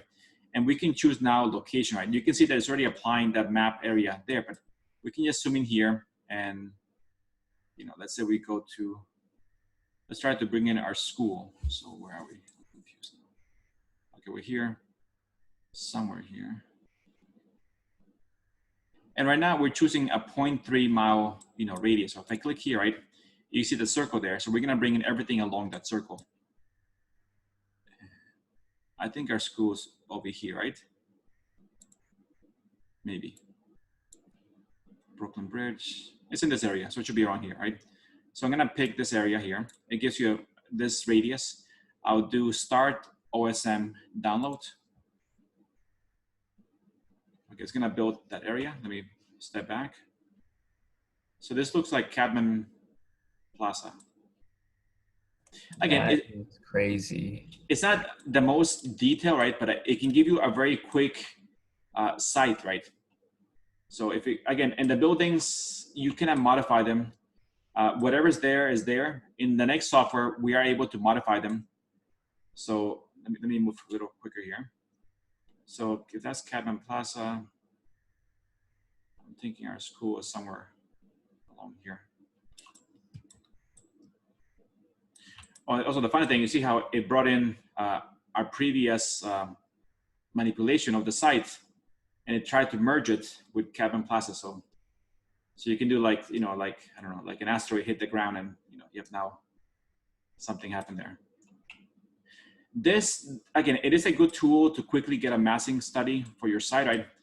And you have some idea of layers. You know, you can turn off all water elements here, like that's off. You can turn off everything earth. You can turn off buildings. You can turn off landscape, roads, and choose what things to see, right? If you click on this building visibility, you're looking pretty much at just the whole scene here like this. Then you can do here check mark to do okay, and it goes back to those features. Let's see what else we have. If you click on this image here that shows the view, right? It gives you 6 different ways to view your buildings, right? It's not that many choices, but you know, you can do it with buildings in gray, buildings in, looks like more gray, yellow, you know, and different colors. But again, that's pretty much all you can do, nothing much more than that. If your building happens to be located in this building, you cannot click this and delete it, right? It is there. So we have some limitation as to how to remove buildings if we have to. We are able down here to increase the size of the building heights. Again, if we don't care about being accurate, you know, we can modify some buildings, or we can make them, you know, random in a sense like this. But that's pretty much all. You know, it's not a bad tool. It works okay. Okay, so for now, if you're done with this, you can just turn this off. Right? Check mark here. And if you want to turn off the buildings, go back to nothing, then here's the on-off button. Just click this once, and you go back to being pretty much nothing there, right? We go back here. Okay.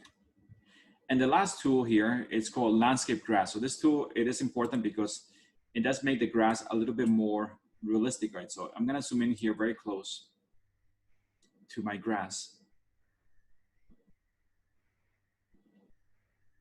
Here, right? And we can see this grass right now is not 3D, right? So if we go to the last tool here called landscape grass, and again, turn the on button, you can see that now the grass is what? I'm gonna go very close here. And I have here 3 features: grass size, right? Grass height, and grass, you know, make it more randomized, the grass. And if I turn this feature off, you can see that it goes back to a map, or it turns on the grass. This grass, you know, again, it's not the most realistic grass, but it's okay. Right now, what is missing here is just too much grass. So that's why you have here all these empty boxes, because you can add different features to the grass. So for example, if I click here, I can add some randomized rocks to the grass. And you see we have a rock up here and there. Oops. I'm gonna love that feature, Professor. Yes. So you see there's some random rocks here, right? We can also modify the spread, how they're spread out, the size of the rock. We can make it bigger and random size. We can also add some dandelions in there, add some, whatever that's called. Let's see, purple flowers. I'm just adding, you know, a bunch of yellow flowers. And you can, you know, other rock types. You can put some leaves on the ground. And for each one, you can modify the spread, the size of those things. So ideally, when you go in here, if I lower the grass size, you have these things, you know, that are found throughout the landscape, right? And again, these are randomized. Afterwards, you can also add your own and, you know, have more control over these things. But this grass would be added, you know, to every feature here. So as you go through here, we have those features applied here throughout the entire area. That's interesting. It's almost like a staircase. And we can really explore this part here. Professor, yes. I can ask a question. So I did a project last semester with Lumion, and the only problem was the not the material, but I guess whatever you use, whether it's rock or what type of rock or whatever, or pavement or cement for the ground, because it's a circle and you can only paint it. I had imported my model, and my model had a, you know, like a 0.3 mile radius, just like. So while I'm trying to put the ground material, you know, for the surrounding site, it was hard because it's just like a circle painted tool. It didn't. So I wasn't able to really. It wasn't. You know what I mean? Yes. It's like I couldn't get the ground exact on the sidewalk versus the street. Gotcha. So yeah, so that we'll figure out. So what happens there is these paint tools are there to paint a very random looking landscape, right, like this. If you want like a precise like application of grass only in a certain area, like let's say a square block, then you have to import here a box, a geometry where you can be specific and apply only to that box, right? So if you have like a certain path that has to be grass or a certain shape, then you would build that shape as an object, right? Give it a unique name, and once you're here, you can apply to that object very selectively just the grass material. Otherwise, there's no way really to be, because this is meant to be very natural, so you can't be really precise with this. Kind of you're painting, but we'll definitely go over those things, because once you mix precise control of grass, and this, there'll be problems where things are starting to mix in the wrong way. So, and we'll cover how we can, address those things, to make it look more precise. Okay, thank you, man. No Appreciate problem. You're welcome. Okay, let's see here. So, what time is it? 10:52. So the other feature, which is materials, and you see, there's really only 4 tabs here, right? There's objects, materials, landscape, and weather, right? Those are your 4 main tabs, right? There's literally nothing up here, right, on the top portion of the screen, right? And here is your control of, you're currently in the build mode, which shows the guy with the shovel, right? And then we have the save tool, settings, and we have photo, which means renderings, movie, animations, and 360 is to take the 360 panoramic images. Those will cover, as we have a more detailed scene, right? So ideally, for next class, for now, just explore Lumion, these basic settings. At this point, you're not taking yet any renderings here. You're not capturing any data. Next class, we are going to, first of all, bring the pavilion space here, right? But I want you guys to also bring something else, for something personal, right? So find some model you guys made in Rhino or 3D Max, wherever you want, doesn't matter. Because I want to cover also how to export from Rhino to Lumion, and also from 3D Max to Lumion, right? So from 3D Max, we're gonna use the Barcelona Pavilion, right, space. And from Rhino, I want you guys to pick something. It could be a building you guys made, a park you guys made, right? And we're gonna cover what details in Rhino to get it ready for exporting out to, to Lumion, right? It could be an old design project, right? It could be, or you guys already own urban design, right? So design 7, right? Or design 8, right? I think. So I think design, what's design 6? Is it like a housing project? Yeah. Design 6 is housing project. Design 5, I have no idea. I think it's interior. And design 4 is typically a museum or a gym or a school of architecture, I think. So any of those things would work, so that you can start to actually visualize something personal, right, in VR, right? That's what I want to get to the class. So we'll use the 3D Max, the pavilion space. For Rhino, you guys get to pick your own project, Make sure you have it ready next time in class. The most important thing from Rhino, before we do anything, is make sure that everything has proper layers, right? So that when we export out from Rhino to interactive, we are able to have everything done precisely. Wait, Professor, so for next class, you want us to have the models ready to import, like for us to have decided which models we want to use. Decide which one to use, yes. Okay. Because, I mean, actually, let me cover one thing. This way it'll save you guys time for next time, So let me cover something very simple here. So I'm gonna stop sharing this for a second, and I'm going to open Rhino. So let me find my Rhino file. Do I have Rhino?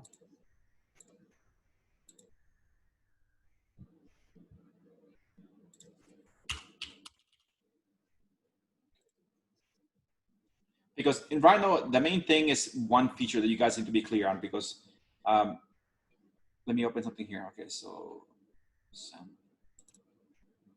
okay, let me share here. So if you guys can see here, this is this is just a sample Rhino file that I used typically to give a very quick crash course into Lumion. So again, if I look at the layers, right, these we have layer 1, layer 2. You know, they all have unique colors, right?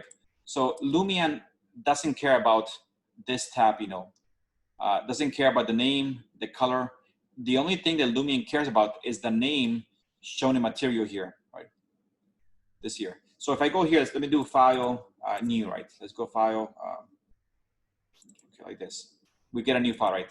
I go here and let's say I make some primitives here.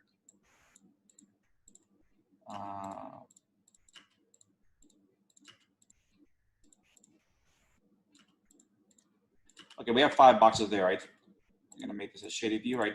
And right now, these are all being created under default layer, right? So if I go here, say, and I make this box, and I go to put this box in layer 1, okay? This box I put in layer 2, right? This box in layer 3, this box in layer 4, and that in layer 5. So pretty much each one has its own unique layer, right? So that means I can go and turn off each box by themselves. But if I go and export this to Lumion, it's gonna export as one block, everything the same layer, because Lumion doesn't care about this tab, right? Doesn't care about this tab. It only cares about the material tab, right? So that means that it needs to have a unique name in the material. Doesn't mean you have to apply any material or anything. Simply go, so I'm gonna go here. I go to material. I'm gonna call this, I don't know.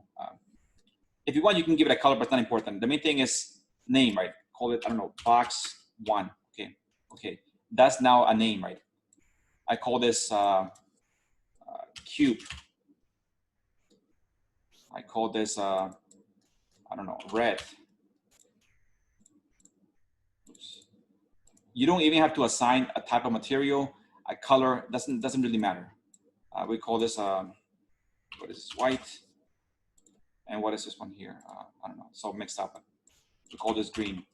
So right now, each has its own unique name, right? That's what Lumion cares about. So find a model that you like, you know, that you did personally, and make sure that the names have this, right?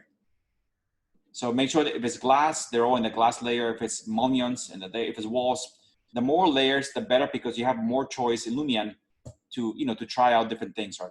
So again, don't worry about this layer. Don't worry about the color. Material name is all that Lumion cares about. So this way, next class, we can open your file and we can just export directly to Lumion and we can start working on your file. Can you export from Rhino to 3ds Max? You can, yes. You have to save it as an FBX file. Okay. Yes. But ideally, we're gonna go from Rhino to Lumion, and we're gonna go from 3D Max to Lumion. So we tried those 2 different features. Okay. And if you want to try, also we can try Revit. You know, so we can cover all the different softwares to get ready to export to Lumion, right? So make sure you have your file picked out by next class. Make sure that all the layers are named, you know, correctly, and we'll jump into start to import our file. Also, I want you guys to think about what is your environment. You know, is it an urban scale, suburban scale? Is it a forest? Is it a tropical setting? Because you can model anything, right, in Lumion. It could be on the beach, right? It could be in the mountain, it could be in the forest. So think about what is the atmosphere for your location, right?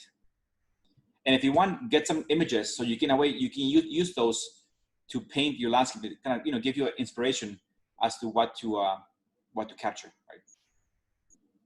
Because it is kind of fun that you can take an image, you know, and just like a sketch, you know, you can sketch there and start to create a scene by the beach. You know, you can put waves, you can put sand, you can put palm trees, and you can do all these different, you know, features. You know, it can get pretty complex. And I think this part is a lot more fun. So I do enjoy working in this software because it is almost like you're building your own space in a game, right? And I think I'll finish class here for today. Any questions? No? Okay. Anybody else?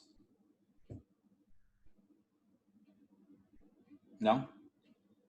All right, guys. Again, I think this part, you know, I think is more exciting. You know, the better that the model you have, the more detailed the model, the better it's going to look, right? So look around and see what you guys can find. All right, guys, I think we'll finish here unless there's any other question that I can help you guys with. Thank you, Professor. All right, guys, thank you very much. Guys, did anyone here send me an email? Did I miss something? No. Okay, sorry, probably the other class. All right, guys, in that case, thank you very much. See you guys, next week. See you next week, Professor. All right, take care, guys. And Kimar, I'll post you tomorrow. Professor Malova invited me to your jury tomorrow at 2 o'clock, right? Yeah. Okay, so I look forward to seeing your project. All right, see you tomorrow. All right, thank you.